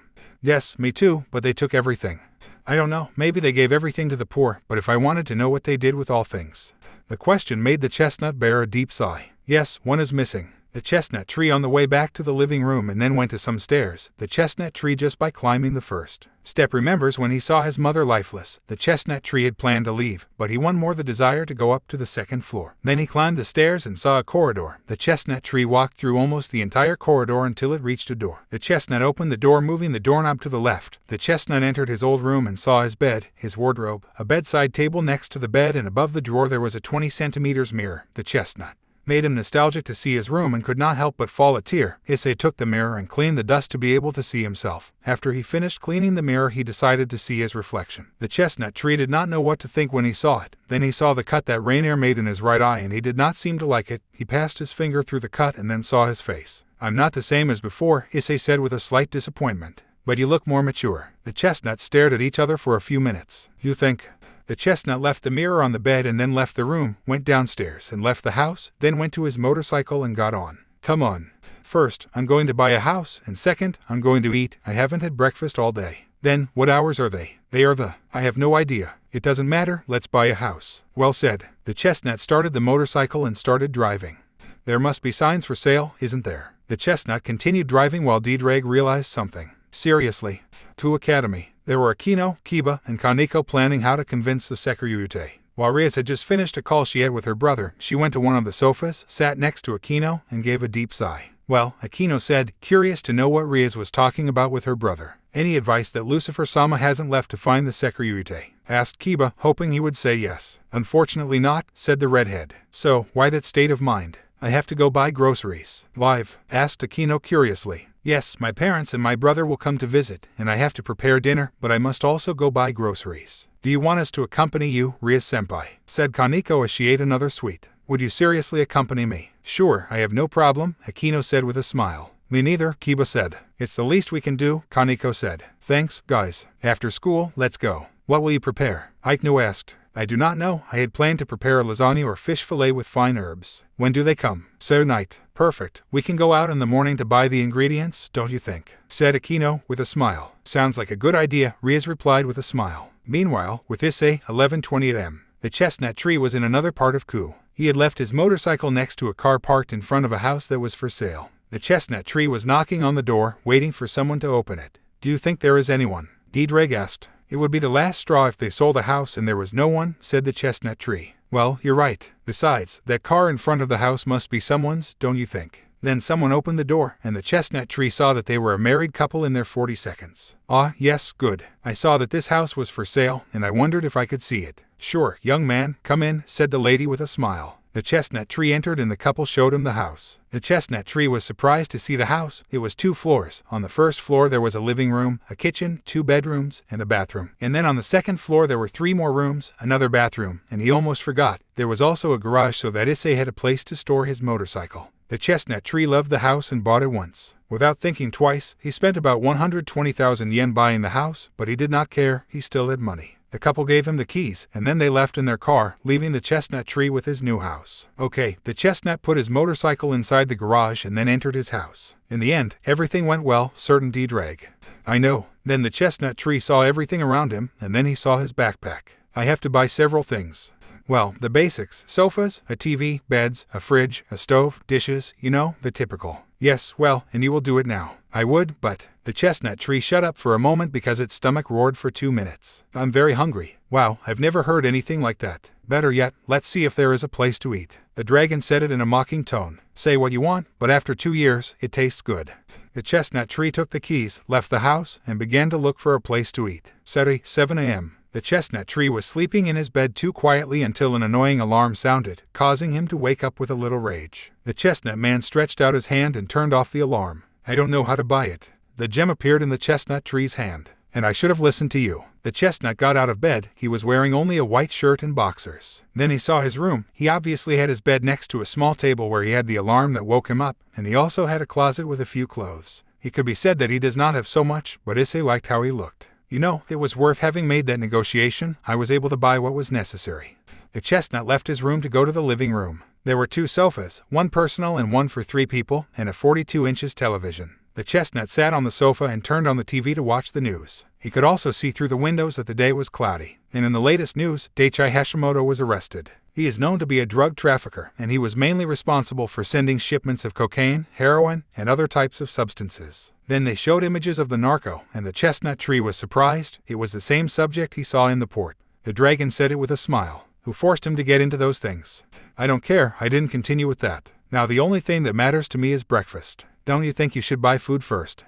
It's true. Since I arrived, I was only eating in cafeterias and some food stalls. Then, you will go to breakfast to the cafeteria as is customary or buy food and prepare it yourself. Okay, I'll go buy food, give me time, and I'll get ready. The chestnut man stood up, went to the bathroom, stripped naked, and proceeded to shower. After 10 minutes, he came out with a towel wrapped around his waist, went to his room, opened the closet, put on his underwear, dark blue pants, a white shirt, and black tennis shoes. Ready, I'll go to the supermarket. I think you forgot something. What? Haven't you seen yourself in the mirror? The chestnut man went to the bathroom and saw himself in the mirror, only to see his long wet hair, which covered the eye where he had the scar. You meant my hair. Yes, you're not going to pick it up. For what? I'll only be out for about an hour. Sometimes I don't understand you. And that you have been with me for more than 8 years. The chestnut tree went to the entrance and took his black jacket, which was hanging on a coat rack. He also took the keys and money, obviously, and left the house on the way to the supermarket. With Rias, Akino, Kiba, and Kaneko. The 4 of them were on their way to the supermarket. The girls had a coat that reached their knees, showing part of their jeans, but even so, the coat fit their bodies. They also wore gloves and a hat, and Kiba was wearing black pants, a white long-sleeved shirt, and white gloves. Seriously, guys, once again, thank you. And as we told you, it's nothing, Akino said with a smile. Forgive me also for having worried you a lot these days. With the visit of my parents, the academy, and the whole Sekuruyute thing, I am surprised that I have not lost my mind. You don't have to worry, Rias. Remember that we are supporting you with a smile, Kiba said with a smile. That's true, Rias-senpai, said Kaneko. Thanks guys, said the redhead with a warm smile. By the way, don't forget to keep your presence low. We don't want to draw the attention of enemies. Agreed, Akino, Kiba, and Kuruka said as they lowered their presences. The 4 arrived at the supermarket and entered before Rias bumped into a boy. Oh, I'm sorry, Rias said somewhat embarrassedly. Haha, don't worry, said the boy with a small smile. Pass you first. Thank you, he said with a smile. The redhead entered and went with the others, but she was struck by the boy with whom she collided. He had long brown hair with a lock covering his right eye, which was brown, in addition to noticing that he was too muscular. What a handsome boy, thought the redhead. With Issei, minutes before, the chestnut tree continued walking through the streets of Ku. With his hands in his pockets, he saw how some parents went out with their children, people opening their premises, and a couple of cars passing by. Hey partner, said Ddrag in the chestnut's mind. What's going on, Ddrag? I think you should lower the level of your presence. Why? Maybe it's my stuff, but it may be that both the demons and those fallen knew about you because of the fact that your presence was great enough to attract the attention of enemies. Do you think? Then I have to listen to you. The chestnut tree lowered the level of his presence and kept walking until he reached the supermarket, and before he entered with a girl. He had to admit that the girl was too pretty. She was about 10 centimeters shorter. She had beautiful crimson hair, blue eyes, and that coat made her have a good body. But I noticed something strange. It felt somewhat familiar. Oh, I'm sorry, said the girl somewhat embarrassedly. Haha, don't worry, Issei said with a small smile. Pass you first. Thank you, he said with a smile. The girl entered and saw how the redhead was with 2 other girls and a boy. Issei entered and took a different corridor. He had to thank that there were few people, but his doubts about the fact that he noticed something strange in those boys had been confirmed. Ddrag, you noticed it too, didn't you? Of course, mate. It's a demon. We better continue, in case they get to do something. You know what I will do, right? The chestnut closed his eyes and gave a deep sigh. He thought about it for a moment before giving an answer. Maybe. The chestnut tree then took a basket and began to take a few provisions, while Rias and the others did the same, but among all this, Akino managed to feel something strange. What's going on, Akino? Asked Rias curiously. I feel something weird. There's a somewhat strange presence here, Akino said, looking at both sides of the hall. Really, Rias said, somewhat confused. I don't feel anything. He's at a low level, like he's trying to hide. What kind of presence is it? It's from. The black-haired man was surprised to learn that it's from a dragon. Really, Rias? Kaneko and Kiba spoke quietly so as not to attract attention, but obviously you could tell that they were too surprised. Akino, can you take us to where you are? Asked Rias. Of course. Akino started walking through the supermarket while Rias, Kiba, and Kaneko were behind her. Then they came to one of the aisles and saw a boy with whom Rias had collided before. Is he a dragon? Rias said in her mind that she was too confused. On the other hand, Issei was taking some boxes of cereal. When he felt some presences behind him, Issei already had an idea of who they could be. He just stood with his back to him. They're still there, right? They have no intention of leaving. I see. Issei turned and was now in front of the 4 demons. You could feel the tension on both sides. The chestnut looked at the redhead more than the rest. It's too cute. It's a pity that she's a demon, Issei said in his mind before speaking. What do they want? We want to talk to you, Akino said. Ha, they discovered that I'm a dragon, haven't they? Said the chestnut tree with a serious attitude. What do you want? Hell. Since you know we are demons, Rias said, too surprised, just as Akino, Kaneko, and Kiba were also too surprised. Aha, it's serious. A trick as cheap as trying to hide your presence doesn't work with me. So, you knew I was a demon all this time, didn't you? Said Rias. The chestnut tree only gave a little sigh. Yes, but I thought they would not do anything. I see that I am wrong. Look, it's not bad at all, we just need you to come with us, Akino said. Not crazy, I've heard that several times from the demons, and do you know how it came out in the end? Everyone was silent to see the reaction to see how he was getting angry. I imagined that they would not respond because, as I will tell you, they took away my family. The chestnut noticed that the white hair was looking at him somewhat nervously, and Issei noticed and saw the girl. He did not say anything, he only felt a strange feeling when he saw her. Kiba said as he approached Issei and put his hand on Issei's shoulder. The chestnut man looked at the hand on his shoulder and then saw Kiba again. I'm not your friend. Issei gave him a strong kick in the stomach, causing him to shoot out and fall at the girl's feet. You leave us no other way, Rias said furiously when she saw her friend on the ground. You will come with us, whether you want to or not. We'll see about that, Issei said with a murderous look. You leave us no other way, said Rias furiously when she saw her friend on the ground. You will come with us, whether you want to or not. We'll see about that, Issei said with a murderous look. Kaneko, attack, Rias ordered. I agree, Rias-senpai. The white-haired woman approached Issei, being a meter away. Kaneko looked up to see a cold look from Issei, which made her feel a little nervous inside. Then she put herself in combat pose. Don't think I'll have mercy on you just for being a girl, you're not the first one I face. Issei said it with a dry tone in his voice. Heck, this doesn't give me a good spine, Kaneko thought. But I have to, I hurt Kiba, and nobody hurts my friends. The little girl went to where Issei was and began to struggle with Kaneko's hand blows, punches, and punches. Why doesn't it attack? Kaneko was too confused. It's not as strong as I thought it would be, Issei said in his mind. Didraig asked, why not? Let's get this over quickly. The little girl was going to hit Issei in the stomach, but the latter took her wrist and raised him enough so that their eyes were at the same height. Kaneko tried to let go, but Issei's grip was too strong. Wow, you're really weak, Issei said with a disappointed expression. Issei used her other hand to start charging a small ball of energy to bring the white-haired stomach closer. Kaneko was too nervous, she didn't know what to do, so Issei came to her and said a word in her ear. Next time we meet, you better walk away, because if you want to do something against me, you won't want to know what you're capable of. Please, I won't hurt you, but you'll have to stick to what I said before. The chestnut released the energy ball into Kaneko's stomach, which caused him to shoot out and fall a couple of meters behind Rias and Akino. Rias and Akino said at the same time that they were worried about what the chestnut tree did to their friend. Are you okay, Kaneko? Rias was too frightened. SC Rias-senpai. Akino stood up and turned to see Issei. He had his hands in his pockets and looked at Akino with a bored face, causing the black hair to get even angrier. What's the matter? Akino yelled at Issei with too much anger, he just raised an eyebrow. As you are capable of hurting a girl, you are. Despicable, said Issei. Akino was surprised, it was exactly what she was going to say, but she firmly decided and saw the chestnut with a serious face. How did you know I would say that? I don't know, guess, Issei said with a dry tone. You know, before, we just wanted to talk, but now I don't care if I have to hurt you so you don't hear. After a few small rays on your home screen in Akino, Issei just looked at Akino's hands and saw her again. Wow, how surprised, said the chestnut with his dull tone. Akino's anger was growing bigger and bigger, he was going to get closer, but he was stopped by a voice. Wait, Kiba said. Kiba. Akino was surprised to see Akiba stand up, obviously with a bit of difficulty. Kiba stayed and saw the chestnut tree, and he noticed that it looked like he had kicked him. Apparently, the kick was not as strong as the thought. You are in a good state, Issei said disinterestedly as he looked at the products on the shelves. Kiba looked at that dry attitude of Issei and was disgusted at how he behaved. Then he saw an Akino and the one who was watching an Issei with hatred. Akino, what's wrong, Kiba? The black-haired woman was a little confused. Go see Kaneko, I've kept a shipment of him, Kiba said with a slight anger on his face as he stood in front of Akino. Hero Akino was also infatuated with Issei. Just do it, Kiba said calmly. Okay, the black hair was with Rias and Kaneko. Kiba said to Issei angrily, listen to me well, you and I will fight, and don't think I will lose it easy for you.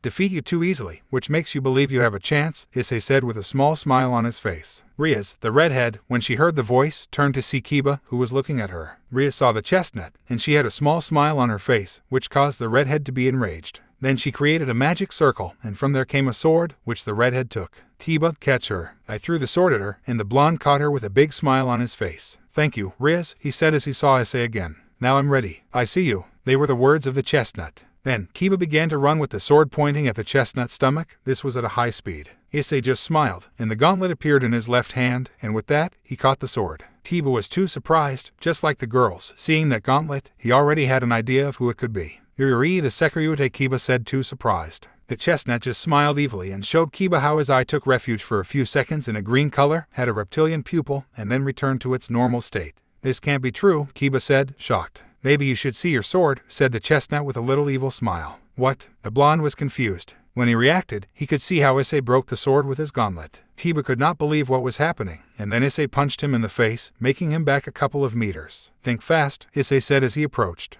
There is no time to recover because he has almost received another blow from the chestnut. The achievement has left the blow by pure luck, but apparently he has hit more times with Kiba, but he has managed to stop all his blows. Issei was too fast with his punches, which made him try harder than usual. The chestnut man, seeing that, smiled and walked away a meter, but then said a few words. Fight, said Issei. What are you saying? Said Kiba, too confused. Fight, I'm not asking for it, I order you to fight. The blonde didn't understand why, but just like Kaneko, who looked like a scam with a couple of injuries, he couldn't help but get angry and go to Issei. The fight seemed close, and Kiba managed to hit Issei in the face. Just as Issei hit Kiba's face, this seemed to go on for a long time. Kiba was getting angrier, and on Issei's side, this means to cause grace. Kiba spoke very angrily as he continued to struggle. The chestnut is only a little and then disappears from Kiba's sight. He is confused, and then again someone of his. You asked me what was so funny, and I'll tell you, this was a moment when Kiba got more nervous every time. I'm not going to lie to you, you're good at fighting, but... The chestnut tree hit him on the back of the head. Kiba was in shock, then he started to lose consciousness, and in the end he fell to the ground. You trust yourself too much. The chestnut tree feels like a larger presence. The chestnut tree saw Akino again, and that was the reality of Akino.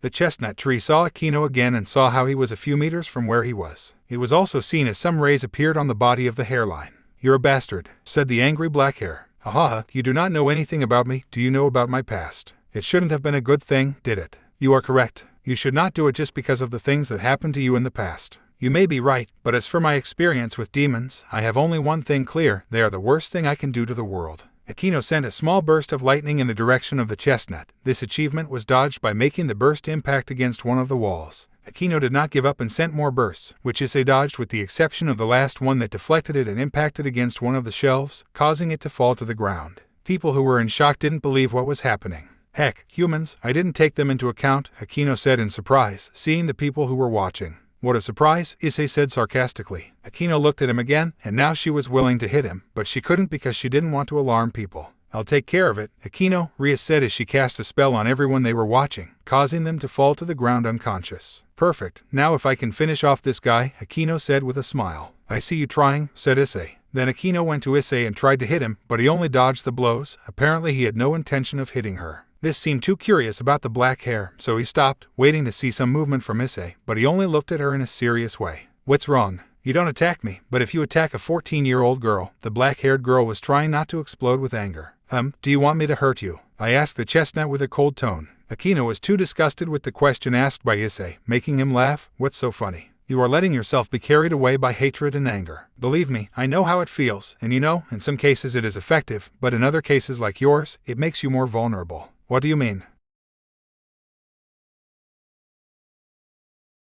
You only have the objective of wanting to finish me. When you tried to hit me, you let yourself be blinded by anger, and you did not realize that when it came to attacking me, you left many points exposed, making it easy for me to hit you. What? The black-haired woman was shocked at such words that the chestnut tree said. As you are doing now. The chestnut disappeared from Akino's sight to appear in front of her, loaded her gauntlet with a small amount of energy, and put the gauntlet a few inches from Akino's belly. To be honest, I expected more from you. The small amount of energy in the gauntlet lit up more and more, creating a ball of energy. Get ready. The next thing she saw was that it takes a ball of energy to make a prayer to the ground unconscious. Rias, who had seen everything, could not believe what the chestnut had done with her friends, so she stood up and approached a couple of meters towards the chestnut tree and looked. Issei also looked at Rias and didn't know what to do. What's planned? Said the redhead in her mind. Do you plan to fight her? I asked the dragon. Issei did not answer because it was where she was. Rias was nervous. Each time Issei was getting closer and at the same time Rias was retreating. To be honest, Rias was afraid to face Issei. I tried to back away to get away from Issei, but I was cornered in a wall. The chestnut tree approached and was a few centimeters from her. What are you going to do? Attack me or hurt me as you did with my friends? Rias said somewhat with a tone of defeat and anger. The chestnut only stared at the blue eyes of the redhead. Speak, Issei said with a serious tone. What? The redhead was confused when she heard the chestnut.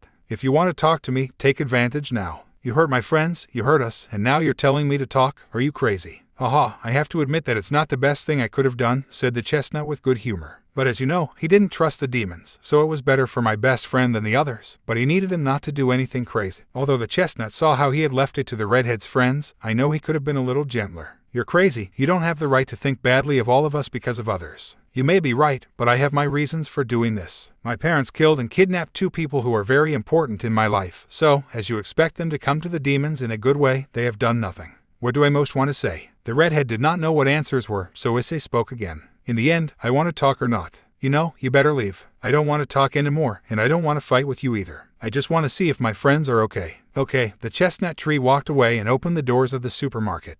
I'll see you next time. I hope not, Rias said, avoiding looking at him. I see. The chestnut tree looked at Rias one last time. You know, I'm not as bad as you think. The chestnut tree came out of the supermarket and started walking on the way to another place. Drake, we'd better go somewhere else. Because you didn't attack her. I don't know, maybe. Don't tell me you like it. No, it's not that, it's just that. I'm so sincere. If, in fact, he had no intention of fighting, after everything I did, even with all that, he didn't want to fight. Surely that's why you didn't attack her. I think so. The chestnut tree was too confused. Then what are you going to do now? I don't know. Then his stomach roared again. Oh, I think I'll go back to find another supermarket.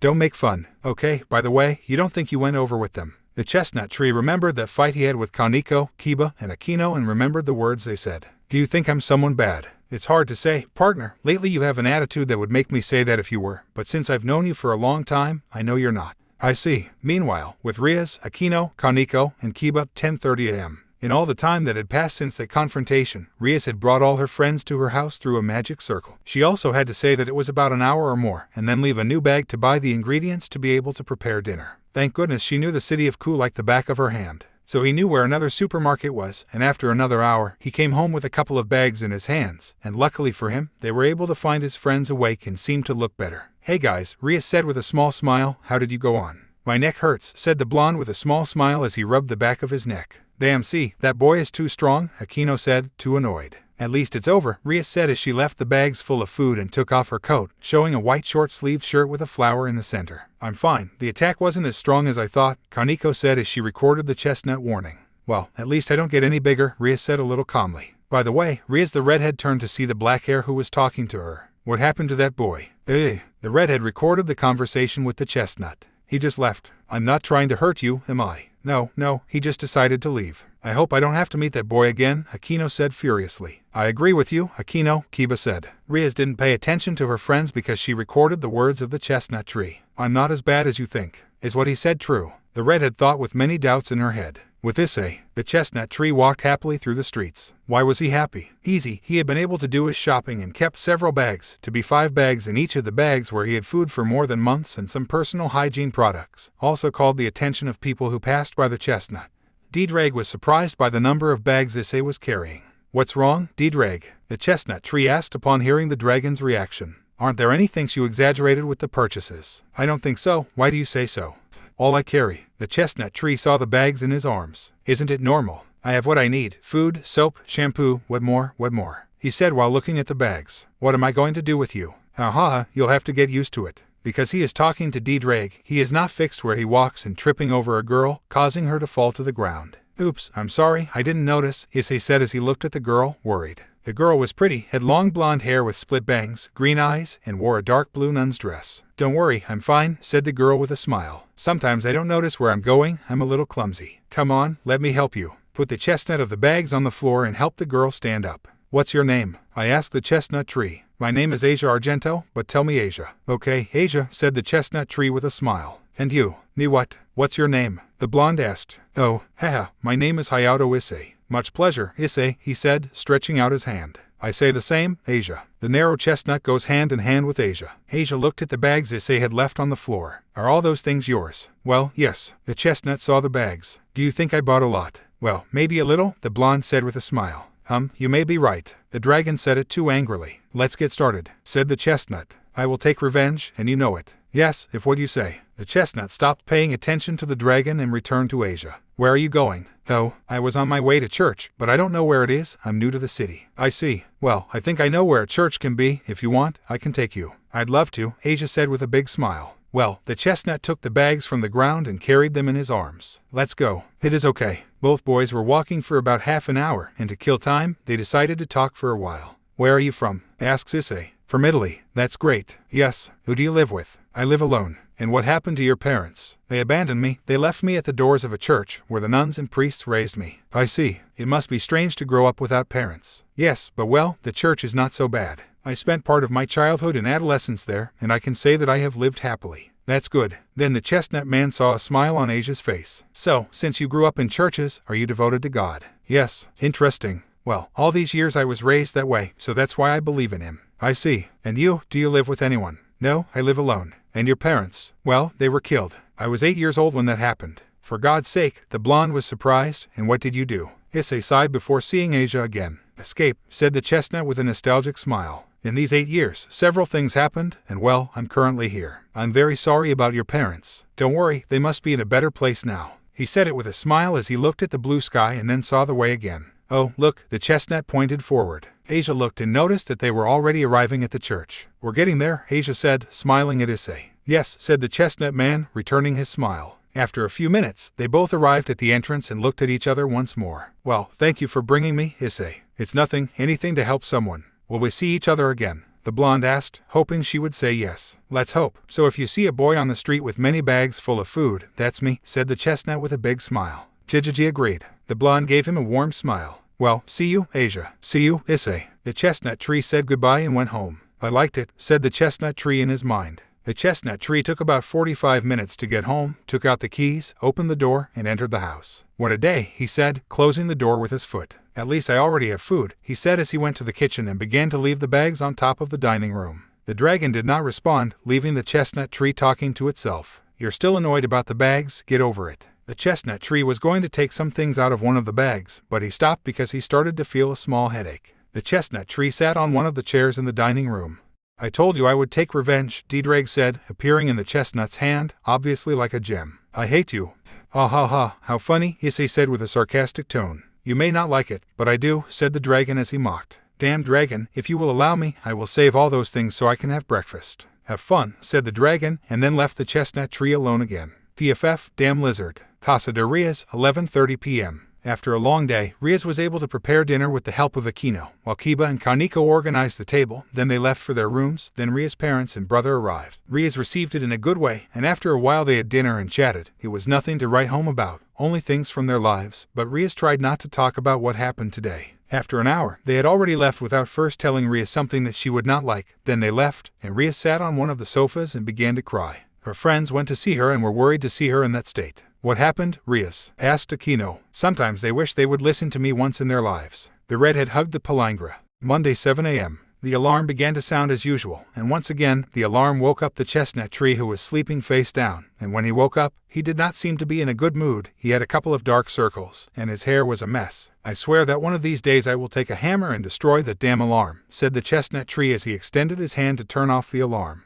Of all the things you bought, this is one that, if completely unnecessary, has a horrible noise. This is worse than death. The gem appeared in the chestnut's hand. You said it, mate. The chestnut tree sat on the bed and carved his eyes. What's going on? Better look in a mirror. Okay, he said as he yawned. The chestnut tree got out of bed, went to the bathroom, looked in the mirror, and was surprised. He saw the chestnut and noticed that he had dark circles, disheveled hair, and a face of having slept at least, hopefully, an hour. No, said the chestnut, somewhat irritated. I do not know what happens to me. There are 2 nights in a row in which I cannot sleep well. It has not happened to me since, well, you know, when. I asked the dragon, knowing that the answer is that more obvious, and murmured the dragon. Honestly, no, but well, it's going to be done. Are you sure it's nothing? Very sure. Yes, you don't believe that. Why do you say so? Let's see. Tell me what it is. What is the reason why I can't sleep? The chestnut tree was silent for a few minutes before speaking again. Is that the reason? Ha ha ha ha ha, what a good joke, D-Drag. The chestnut was laughing, but inside the thing was totally different. How the hell does he know? Murmuro, are you going to deny me that you thought of her? Please, D-Drag, you've taken it, said the chestnut man, trying to defend himself. Do you remember I'm on your mind? Yes. You also remember that I told you I could see the thoughts of my bearers. Yes, there it is, there is no more explanation. Well, in the end, that answers my question. You can't escape anymore. The chestnut tree had no choice but to tell the truth. Well, I admit, if I was thinking about her. Don't tell me, said the dragon sarcastically. We can stop, said the chestnut tree, tired of listening to D-Drag. The gem disappeared from the chestnut's arm. The chestnut tree decided to take a 10-minute bath, then went to his room and put on dark blue jeans, a black long-sleeved shirt, black tennis shoes, and a clock to finally know what time it was. Then he went to the kitchen and served himself a bowl of cereal. Then he turned on the TV, sat on the sofa, and started eating breakfast while watching the news. In recent news, another case of homicide was reported in the city of Ku. The chestnut tree was surprised and saw how they showed an image of the academy. The victim was a 16-year-old boy, a student of the Ku Academy. According to the young man's family, the boy was found in the living room of his house with a large cut in his stomach and also in his neck. Then they showed the house of the murdered boy. There were several policemen and what seemed to be relatives of the young man. The whereabouts of the murderer are unknown, and the only thing they found was this note. It was a sheet where it said, "We will find you, Securite." Issei was surprised to see the letter. Are you seeing it, D-Drag? I believe it. Surely they are demons or fallen angels. With this boy, there are already more than 100 people killed so far this year, and there are several cases in which the murderers leave the same note, which has been done for 8 years. This has alarmed the entire city of Ku because these subjects have made their own and the police have not been able to find their whereabouts. I think so. The chestnut tree finished eating, went to the kitchen, washed the dish, and then went to his room, took out a black rubber, and made a low ponytail. To look for those guys, I will not allow them to murder more people. The chestnut tree went to the garage, took his helmet, put it on, and then took out his motorcycle, got on, started, and went to investigate the city. Which place shall we visit first? To that such academy, Ku, maybe we have a clue of the demons or fallen angels. You think, but it's the chestnut. The chestnut saw his watch and then saw the road again. It's going to be 7:30 a.m. Are you seriously asking me that? Is there a problem? Do you remember where I was living for 8 years? Oh, I had forgotten. You see, but you must have knowledge. You studied when you were little, didn't you? Of course, but the schedules are different from those of an academy. I know, an hour. So, I think you'd better hurry. Wow, because I didn't think about it before, said the chestnut tree sarcastically. Agreed. The chestnut tree took 10 minutes trying to find the academy, but he had finally succeeded, to his bad luck if there were students entering the academy. Hell, said the chestnut tree, somewhat annoyed. What if we enter? Don't you think they started to suspect? You know, I'm not a student. Well, pretend you're a guy interested in wanting to get into this academy. What things are you planning, D-Drag? That's not going to. The chestnut man thought about it for a few seconds. Now that you say it, it doesn't sound bad. The chestnut tree parked his motorcycle in front of the entrance, took off his helmet and left it on the seat, then decided to enter the academy. The chestnut was too surprised by how big it was, but still did not pay so much importance and began to walk through the corridors. He earned many looks from the girls, and they smiled at him and then murmured things among themselves while the boys looked at his death. This made the chestnut tree laugh a little. Don't get distracted, keep looking at the halls. Okay. After saying that, the chestnut tree felt the presence of demons. You feel them? Yes, lower your presence as much as you can and try to stay as far away as possible. We don't want to alarm humans. You're right. The chestnut tree lowered his presence as much as he could to the point that he did not even feel it, and at the same time, he felt how the presences were approaching, so he decided to climb the stairs to the second floor to try to get away as much as he could. Meanwhile, with Riaz and Aquino, the girls had arrived at the academy along with Kiba and Kaneko, to whom they had already said goodbye so they could go to take their classes, while the redhead and the blackhead were heading to their club, which was in an abandoned building that was close to the academy. Then you're going to tell me why you haven't slept, said Aquino, with a smile. How do you know I haven't slept? Asked Riaz. You can tell that he has dark circles. Really? He took a mirror out of his bag and looked at himself. Hell, it's true. Because you couldn't sleep. That's because of what my parents told me. You know I don't believe you, do you? Because I'd be lying. You said that's been scheduled for a long time, didn't you? Yes, I've known you for a long time, and you've talked to me about this on several occasions, so I don't think it's because of that issue that you can't sleep. Sometimes I hate that you know me so well, the redhead said with a tired smile. Ahaha, then, what is the reason? It was just a nightmare. What was it? It's nothing to worry about, if you say so. Damn, because I can't get that boy out of my mind, said the redhead in her mind as she thought about the chestnut tree. The girls came to the club and went in. returning with Issei a few hours later. The chestnut tree kept walking through the corridors, trying to look for some clue, but he did not see anything strange. In addition, he felt uncomfortable every time he passed in front of her room. He called the attention of the girls and the envy of the boys. Apparently the girls are already interested in you. This feels strange. Those girls remind me a bit of Kuruka. You don't know what that look means. Does it mean anything? Oh, partner, you are very innocent. The chestnut tree kept walking, and a bell rang, frightening the chestnut tree. What? Like, what's going on? The chestnut tree was worried. Then he saw how the students came out of the classrooms, and the chestnut tree calmed down a little. I forgot how the whole doorbell thing worked. The chestnut tree continued walking until he found two boys running who were approaching, and in the background, he heard the screams of two girls. Someone to stop him. Please. The chestnut heard perfectly, and with his right hand he held the shirt to one who had glasses and was black-haired, while with his left hand he punched the other, causing him to fall to the ground. The chestnut saw him and noticed that he was bald. Then he saw two girls, one chestnut and one with pink hair. They saw the chestnut holding the black hair while the other was on the ground at their feet. The girls were surprised to see such a scene. Were you the ones who shouted? Asked the chestnut tree. Yes, both girls said. Well, here they are, he said as he dropped the other boy. I, who are you? Asked the black hair. You're not interested, replied the chestnut tree. You're not a student, are you? Asked the chestnut. No, of course not. So what are you doing here? The chestnut tried to think of an answer. Drag, tell me something to say. No problem, you just say what I'll tell you next. Okay. The chestnut tree began to say the words that the dragon told him. It turns out that I am interested in studying here, I just don't know who to talk to be able to register. Did I sound credible? Well, I wouldn't give you an award for best performance, but you did well. That's enough for me. Well, in that case, you should talk to Ria's Gremory. Great, where I can find her, said the chestnut tree, following the dragon's words again. You must be in your club, but we can't take you, you should talk to the student council president. Who is it? Her name is Sona Citri. If you want, we can take you with her, suggested the pink hair. You know, a simple no, I was leaving, it would have served, and so we could leave. Then why didn't you say it? Is that? You know he better forget what I said. Join us, said the girls. I agree. Nor is he a student, and he was already able to talk to two girls, said the black-haired man with glasses. The chestnut threw him a cold look and made him get scared and go away while dragging the other boy, which caused the chestnut a lot of fun. Haha, pair of idiots, said the chestnut man. The girls took the chestnut to the student council room. The chestnut wanted to find a way to get free. Well, that was at first, because then he felt several presences, which became stronger when they approached the room. You're sorry, Drag? Yes, thank goodness you have your presence low, almost hidden. I owe you one. You owe me several since we met. Are we going to start with this yet? I agree. Then they came to the lounge and knocked on the door, and then a girl with long black hair and glasses opened. What happens, girls? We have someone who wants to enroll in the academy, said the chestnut while pointing to Issei. The black hair saw Issei, and he did not show an expression.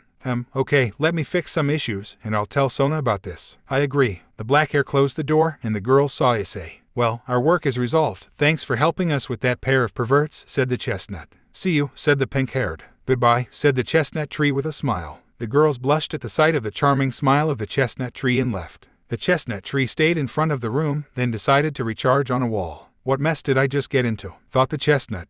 Then the door opened, and the same girl came out, accompanied by another girl. She had short black hair with glasses, and she looked seriously at the chestnut.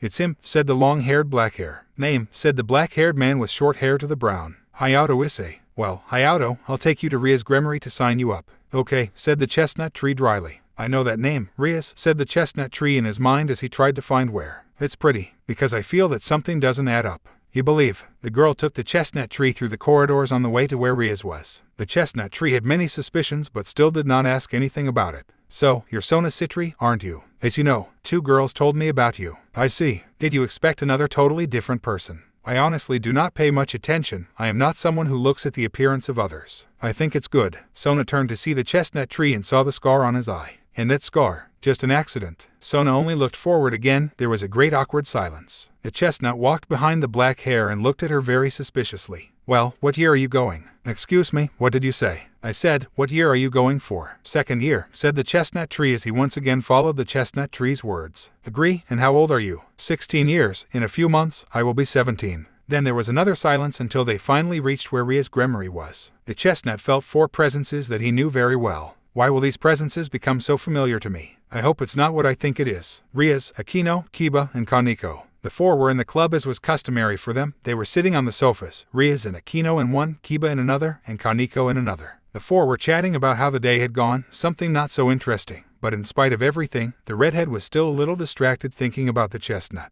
Did you see the news? Asked Kiba. You mean the boy they murdered? Asked Akino. Yes, that one, Kiba replied as he drank a cup of tea. Was it the usual? Asked Kaneko. Unfortunately, yes. You mean? Rias couldn't finish because Kiba spoke later. Yes, because of the Securite issue. Damn, how I hate that boy, Akino said, too annoyed. I swear the next one who sees him will send him a lightning bolt that he won't want to mess with us again. Then they heard some banging and turned to see where the noise was coming from, which was that someone was knocking on the door. I open, said the redhead. Rias got up from the sofa, went to open the door, and saw Sona Citri. Oh, hello, Sona, what's going on? Said Rias with a smile. Hi Rias, did you know that there is a guy who wants to sign up? Really? Make it happen. Okay, Sona turned to see outside the room, Hayato comes in. With Issei, minutes before. After a silent walk, Issei and Sona had arrived at a hall, and their presence was stronger. Damn, apparently this academy is ruled by demons. What will you do now? I know, said the chestnut tree, too worried. Wait there. The chestnut left his thoughts and then saw that Sona was talking to him. He better wait. Agreed, said the chestnut tree with a serious tone as he stayed a couple of meters away and recharged on a wall. Sona knocked on the door, and within minutes, someone opened it. Oh, hello Sona, what's going on? That voice. The chestnut tree was surprised to hear this voice. Hi Rias, did you know that there is a guy who wants to sign up? Really? Make it happen. Okay, Sona Voltio, to see the chestnut, Hayato, enters. Here we go, said the chestnut tree in his mind.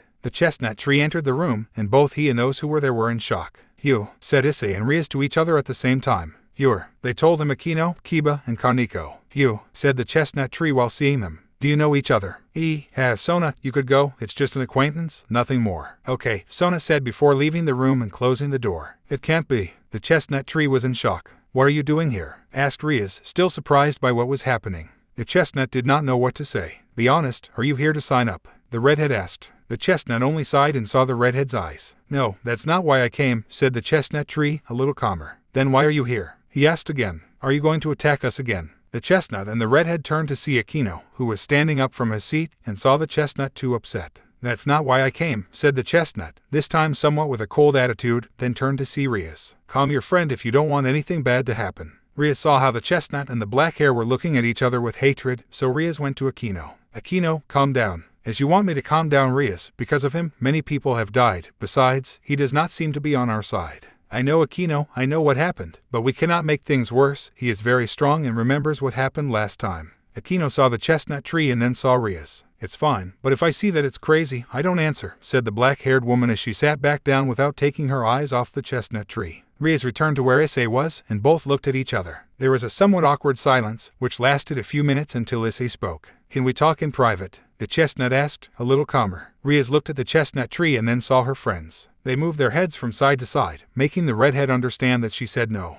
Because we can't talk in front of them. The chestnut tree saw the boys and then returned to Rias. Do you promise me they won't do anything crazy? Only if you don't either, the redhead warned. Okay, I promise. The chestnut was accepted. Well, then I promise too. The redhead also accepts. Speak. Okay, I saw a news story that a boy was killed. Yes, because they are looking for you. I know, that's why I came here. I had to find clues about the demons or fallen angels who did that. Only things got out of hand, and well, and here. I see, but why are you looking for it? I want to kill them. Everyone was surprised by the words of the chestnut. A demon murdered my parents, and I killed him. After so many years, everything changed for me. This whole Securite thing appeared, and the rest is history. I see. If you want, we can help you, said the redhead. Not at all, Akino and Kiba said. Don't worry, I know how much you must hate me. Besides, I wouldn't like to work with you either, said the chestnut somewhat seriously as he opened the door. I'd better leave. I'll keep trying to find those responsible. The chestnut left the club, leaving only the boys. The redhead was thinking for a while and then left the club to see that the chestnut was moving away. Hey, the redhead went after him. The chestnut tree heard Ria's voice and turned to see how it approached.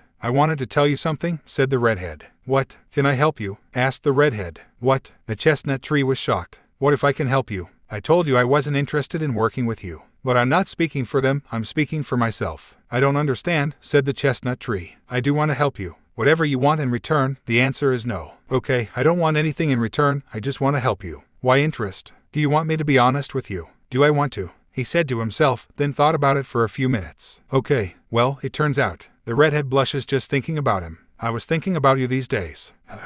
That makes this moment uncomfortable, said the chestnut, somewhat blushing and looking away. Yes, I remembered what you told me. What did I tell you? You weren't as bad as I thought. Oh, I remember. That's why I believe you, and I would like to help you. You who believe, Drag, are you telling the truth? You'll only know if you work with her. Okay, the chestnut said, looking at the redhead. Okay, we can work together. Very nice. Besides, I also thought of you in these 2 days. Really? The redhead now felt a little uncomfortable. Then she saw the scar on the chestnut's eye. Hey, what happened to your eye? Oh, you mean this scar? He said as he ran his hand over the scar. Yes, just an accident with a fallen angel, he said with a smile. I see. Both looked at each other without saying a word, while Akino, Kiba, and Kaneko poked their heads outside the club to see Rias and Issei. That was noticed by the chestnut tree, who saw them and then looked at Rias once again. I think I'd better leave, look behind you. Rias turned to see her friends, felt embarrassed, and then looked at the chestnut tree. Oh, sorry for them, he said with a smile. It doesn't matter, see you, said the chestnut tree, turning around and continuing on his way. Hey, said Rias, making the chestnut man turn to see her. What's your name? Hayato Issei, said the chestnut man, making the redhead smile. I'm very pleased, I'm Rias Gremory, said the redhead. It was good to meet you, Rias, said the chestnut tree. Where can I find you? I asked the redhead. I'll come for you when you get out. I agree. The chestnut tree continued on its way and left. Rias returned to her friends, and they looked at her, surprised. The redhead didn't understand her friends' faces. How did you do it? The three asked, too surprised. What? Make that boy work with you? Akino said, too surprised. I thought he was telling the truth, said the redhead, somewhat blushing. Be careful, Akino said, a little worried. Why? The redhead was confused. You don't know that boy well, and I'm afraid something will happen to you. I understand your concern, but I'll be fine, Rias said with a smile. I hope so, said Akino. With Issei, the chestnut left the academy to find 2 boys and gang members trying to steal the chestnut bike. Hey, the boys saw Issei, and they became angry. What a child. Some problems. You don't see that we are onto something important. That's my bike, said the chestnut tree, crossing his arms. Oh, I don't care. Try to get it back. The boys high-fived. Good one. I know. The chestnut saw the boys and approached to beat them up. In less than 5 minutes, the boys had their faces all bruised, and the chestnut had not received any scratches. They messed with the wrong boy, he said while putting on his helmet. See you. The chestnut started the motorcycle and left the place.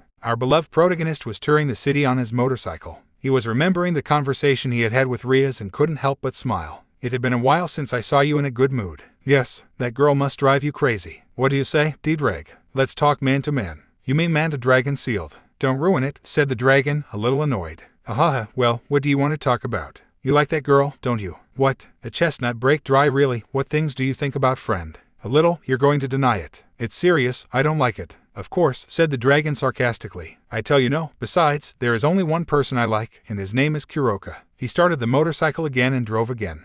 I don't care, I'll find her and be with her, after all, she was or is my girlfriend. You see, you don't even know what it is now. Leave it now, D-Drag. I only have one question. In case you find her, are you sure she hasn't met someone else? Well, nothing can assure me, but what will you do if she tells you she's with someone else? The dragon won't let him finish. Don't you trust her? Said the chestnut, somewhat annoyed. I'm not wanting to say that, I'm just being realistic for you. Rather, you are being pessimistic. Those words made the chestnut tree shut up and go on its way. Then the chestnut tree found a certain blonde nun walking down the street. Is that Asia? How many girls do you know who have blonde hair and wear a nun's costume? Shut up, D-Drag. The chestnut parked, took off his helmet, and saw Asia. Asia, I call her. Asia turned to see the chestnut tree on a motorcycle. Issei, he said with a smile. Yes, the low chestnut of the bike and went to Asia. How are you? Said the chestnut tree with a smile. Well, I'm on my way to buy some groceries. Do you want me to accompany you? I asked the chestnut tree. Oh no, no need, Asia said, somewhat blushing. Seriously, I insist. Well, all right. Is the place far away? About 40 minutes walk. You want us to go on my motorcycle? Hey well, heh.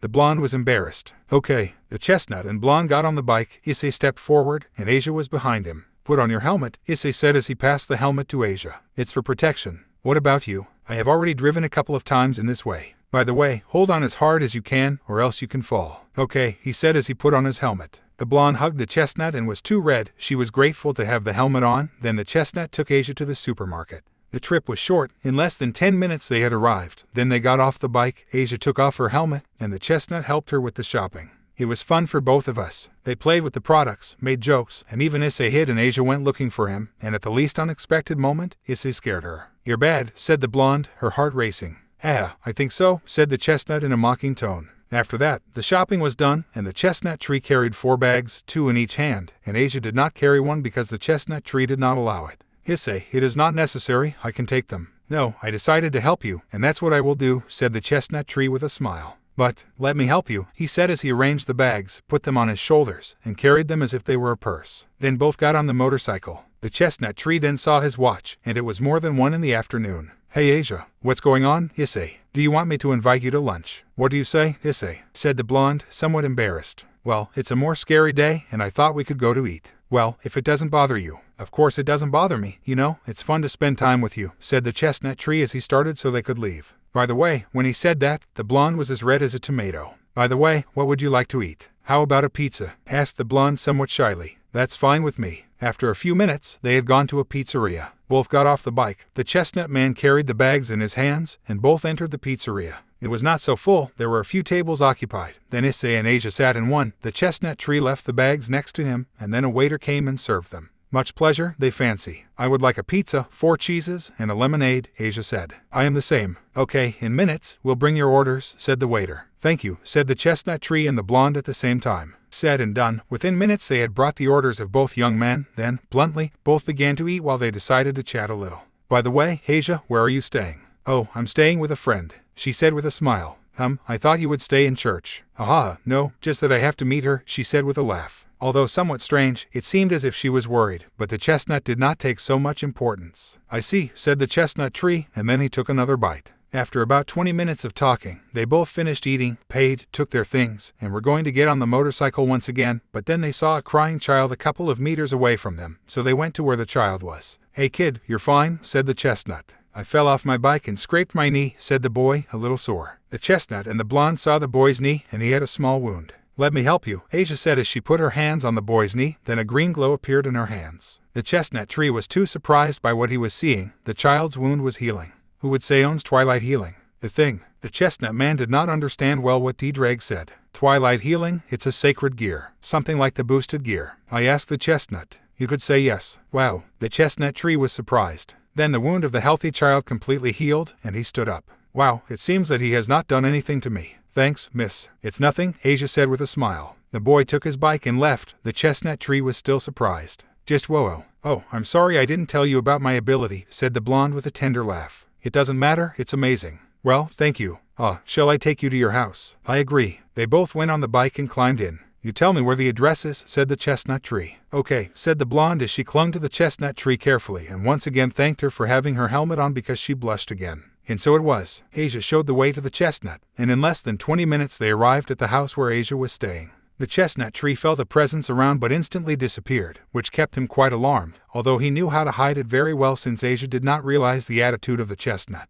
Thank you for bringing me home, Issei, said the blonde as she took off her helmet. It's nothing, that's what friends are for, isn't it? Said the chestnut man with a big smile. Friends? Yes, you don't think so. I love it, Asia said with a big smile and hugged the chestnut, making him surprised and realizing what he was doing in a separation. Sorry, let me go. Ahaha, don't worry. The chestnut tree gave him a warm smile. Then I get off the bike and take the bags. Let me take them to the door. I agree. The chestnut left Asia's things at the door of the house and then saw Asia, who was giving him a tender smile. Issei thought it was nice to see her smile, and realizing what she was thinking gave her a slight blush on her cheeks. Well, see you another time, said the chestnut man as he got back on the bike. Okay, Issei. He kissed her on the cheek, then knocked on the door and turned one last time to see Issei. Goodbye, he said with a warm smile. Goodbye. The chestnut man smiled back before putting on his helmet. Then the chestnut started the bike and left the place. He had a small smile on his face, but this did not last long because he felt the same presence as before and was hard for a few seconds before leaving once again. I wonder who it will be, said the chestnut tree in his mind.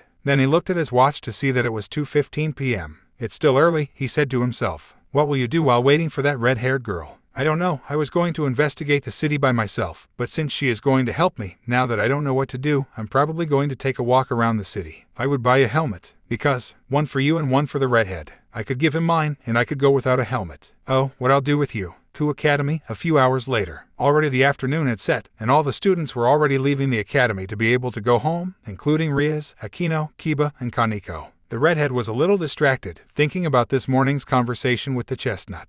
And well, Riaz, when is that boy coming? I asked the hare. He said he would come at the time of departure, but I do not see him, said the redhead, looking everywhere, waiting to see him. I think he forgot. I knew he couldn't be trusted, Akino said, folding his arms. Then a boy on a motorcycle parked in front of them, leaving them a little amazed by how it appeared out of nowhere. Then the boy took off his helmet, and it was Issei. Everyone around saw the chestnut. The girls looked at the chestnut tree too cheerfully, and the boys continued to look at it with envy. I delay, said the chestnut tree to the redhead. And no, said the redhead, surprised to see the chestnut. Well, go up. Agree. The redhead got on the motorcycle behind the chestnut tree. Put on your helmet, in case something happens, said the chestnut man as he handed him his helmet. What will happen to you? It's not the first time I've driven without a helmet, he said with a smile. If you say so. The redhead put on her helmet. Issei then saw Akino, Kiba, and Kaneko. Don't worry, she'll be fine. I won't let anything happen to her. You're better off, said the black-haired woman as she looked away so she wouldn't have to talk to Issei. You don't want to know what we're capable of, Kiba said. Seriously, you want to lose again. Those words made the blonde angry, and the brown laughed when he saw that. Then he saw Kaneko, and his attitude was a little calmer. The attack didn't hurt you so much, did it? I asked the brown to the white hair. Kaneko was surprised to see the attitude of the chestnut.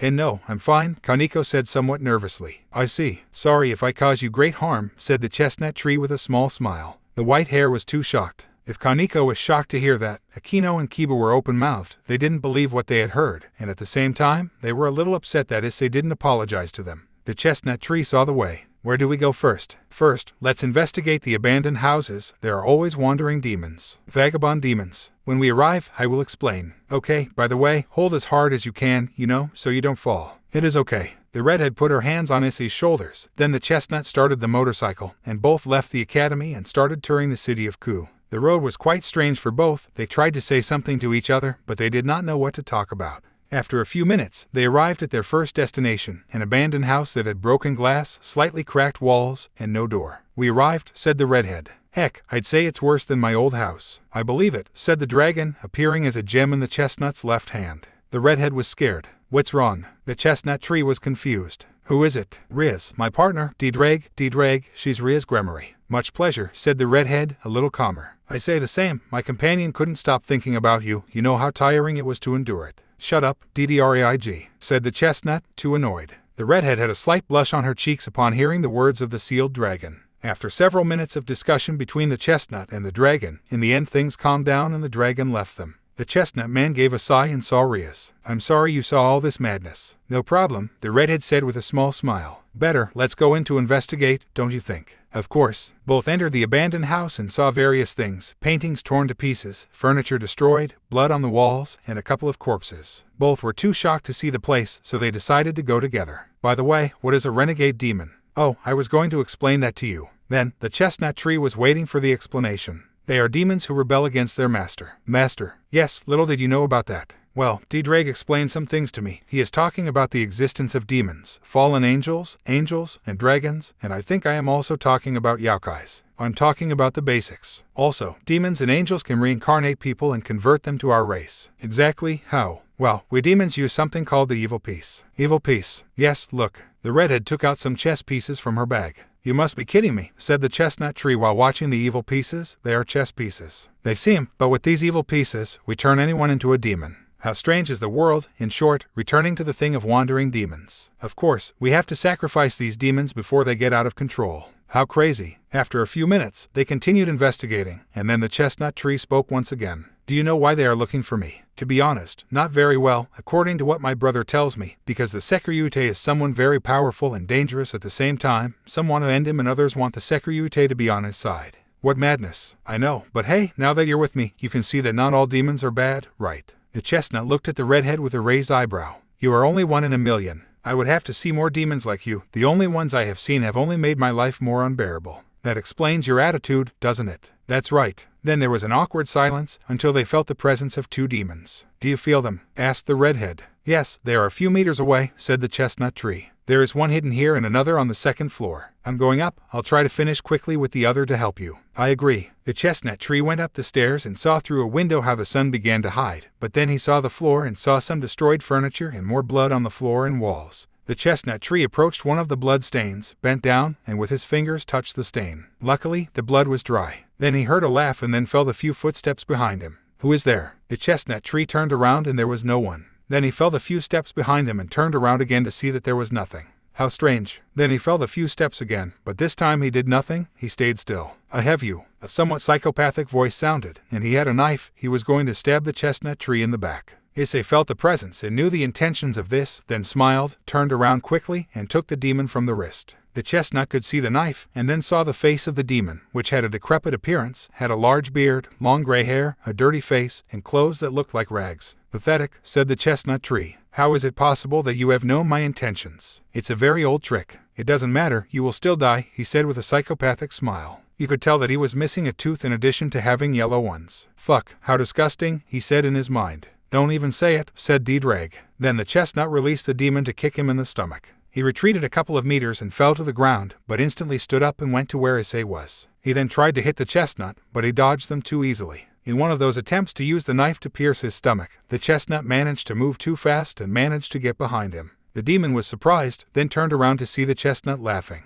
"Aha, you are too slow," said the chestnut, then hit him in the face. The demon fell to the ground again, causing him to drop his knife, touch his nose, and notice that he had blood. Then Issei lifted him from the shirt to leave him at his height. "Be more specific. I've killed a lot of people in my life," said the demon with a smile. The chestnut saw the knife and smiled, then slammed the demon too hard against the ground and then took the knife. "Listen to me well." The chestnut man put his hand on his neck and began to hang him. "You will answer me yes or no, okay? And if I don't, well, this will happen," the chestnut tree said, burying the knife in the devil's stomach. "You can talk, and like this," the chestnut man pulled out the knife and buried it back in your stomach. "He may not kill you." "Okay," the demon shouted. "Good boy," said the chestnut tree with an evil smile. "Well, you murdered the boy they found dead today." "And no," said the demon, a little in pain. "Okay, then, you left a note saying, 'We found you, Sekiryute.'" "No," the demon was scared. "You are the Sekiryute." "That's right, then, whether you did it or not." "And no, Silo swear that Yoen no Fufu Fui." "So, who is it?" "I don't know. I don't believe you." The chestnut tree began to hang him harder. "I don't know, I swear." The chestnut reassured himself and let go of the demon's neck. "Okay, I believe you," he said as he pulled out the demon's knife. "So, will you forgive me for the 5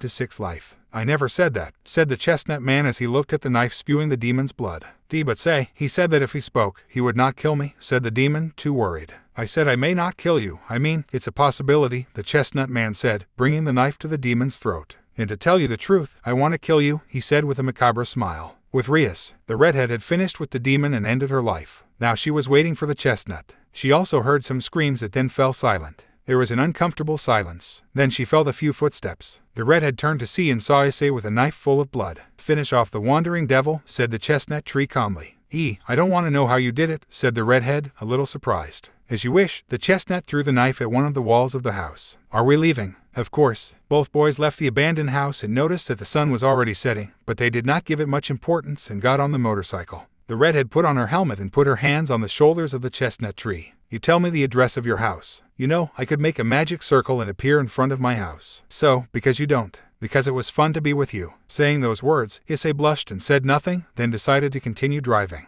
After a few minutes of traveling, the redhead saw the moonlight and then remembered the conversation she had with her parents. "Can we go to the park?" "Exactly, why?" "I just want to rest for a moment." "I agree." The chestnut tree kept driving for half an hour until they reached a park. Both got off the bike, and Rias took off his helmet. They both walked around the park, spent several minutes, and then sat on the grass. "Well, why did you want to come to the park?" "I just wanted to take a walk," said the redhead while looking at the ground. The chestnut could tell that something was not right. "It's all right." "Yes," said the redhead, somewhat discouraged. The chestnut tree was not convinced. The redhead sighed and saw the chestnut. "What would you do if you were forced to do something you didn't want to do? Besides that, you can't give your opinion." "Well," the chestnut sighs, "I honestly would leave and not want to see that person. But if that person is someone important in my life, what would you do?" "I think I'm not the best to answer that question, but if you want to know my opinion, then someone who is important in my life could never do that."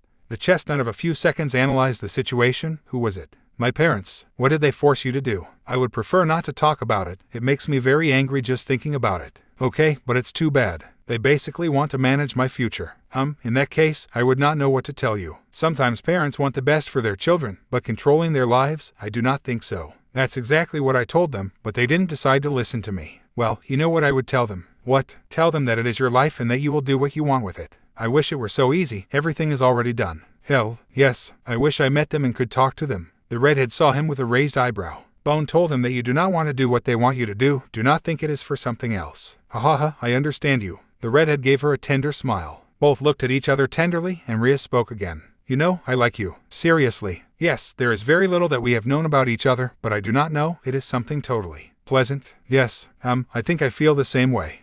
It's funny. I swore I would kill demons, and now I happen to have a friend who is a demon." "Well, I'll try not to kill you." The redhead joked, and they both laughed, then smiled at each other. "Will we do this again?" "You mean talking in the middle of a park?" said the chestnut tree, accompanied by a little laugh. "No, I mean to continue investigating the city, although this is also fun." The chestnut tree thought about it for several seconds, and in the end, he managed to have an answer. Sure, I like the idea. Well, the redhead stood up. Now, if you could take me home, he said with a tender smile. Okay, the chestnut tree stood up. They both looked at each other for a few minutes, and something about them felt strange. They wanted to go on like this for several minutes. I think we should go. It's already getting dark, said the chestnut tree, a little blushing. Yes, you're right, said the redhead with a blush on her cheeks. Both left on the chestnut motorcycle for the redhead's house. Okay, sadly the chapter is over. And if you enjoyed, just leave a like and subscribe with post notification, so when the next chapter is ready, you will be notified. Okay, see you in the next video. Bye.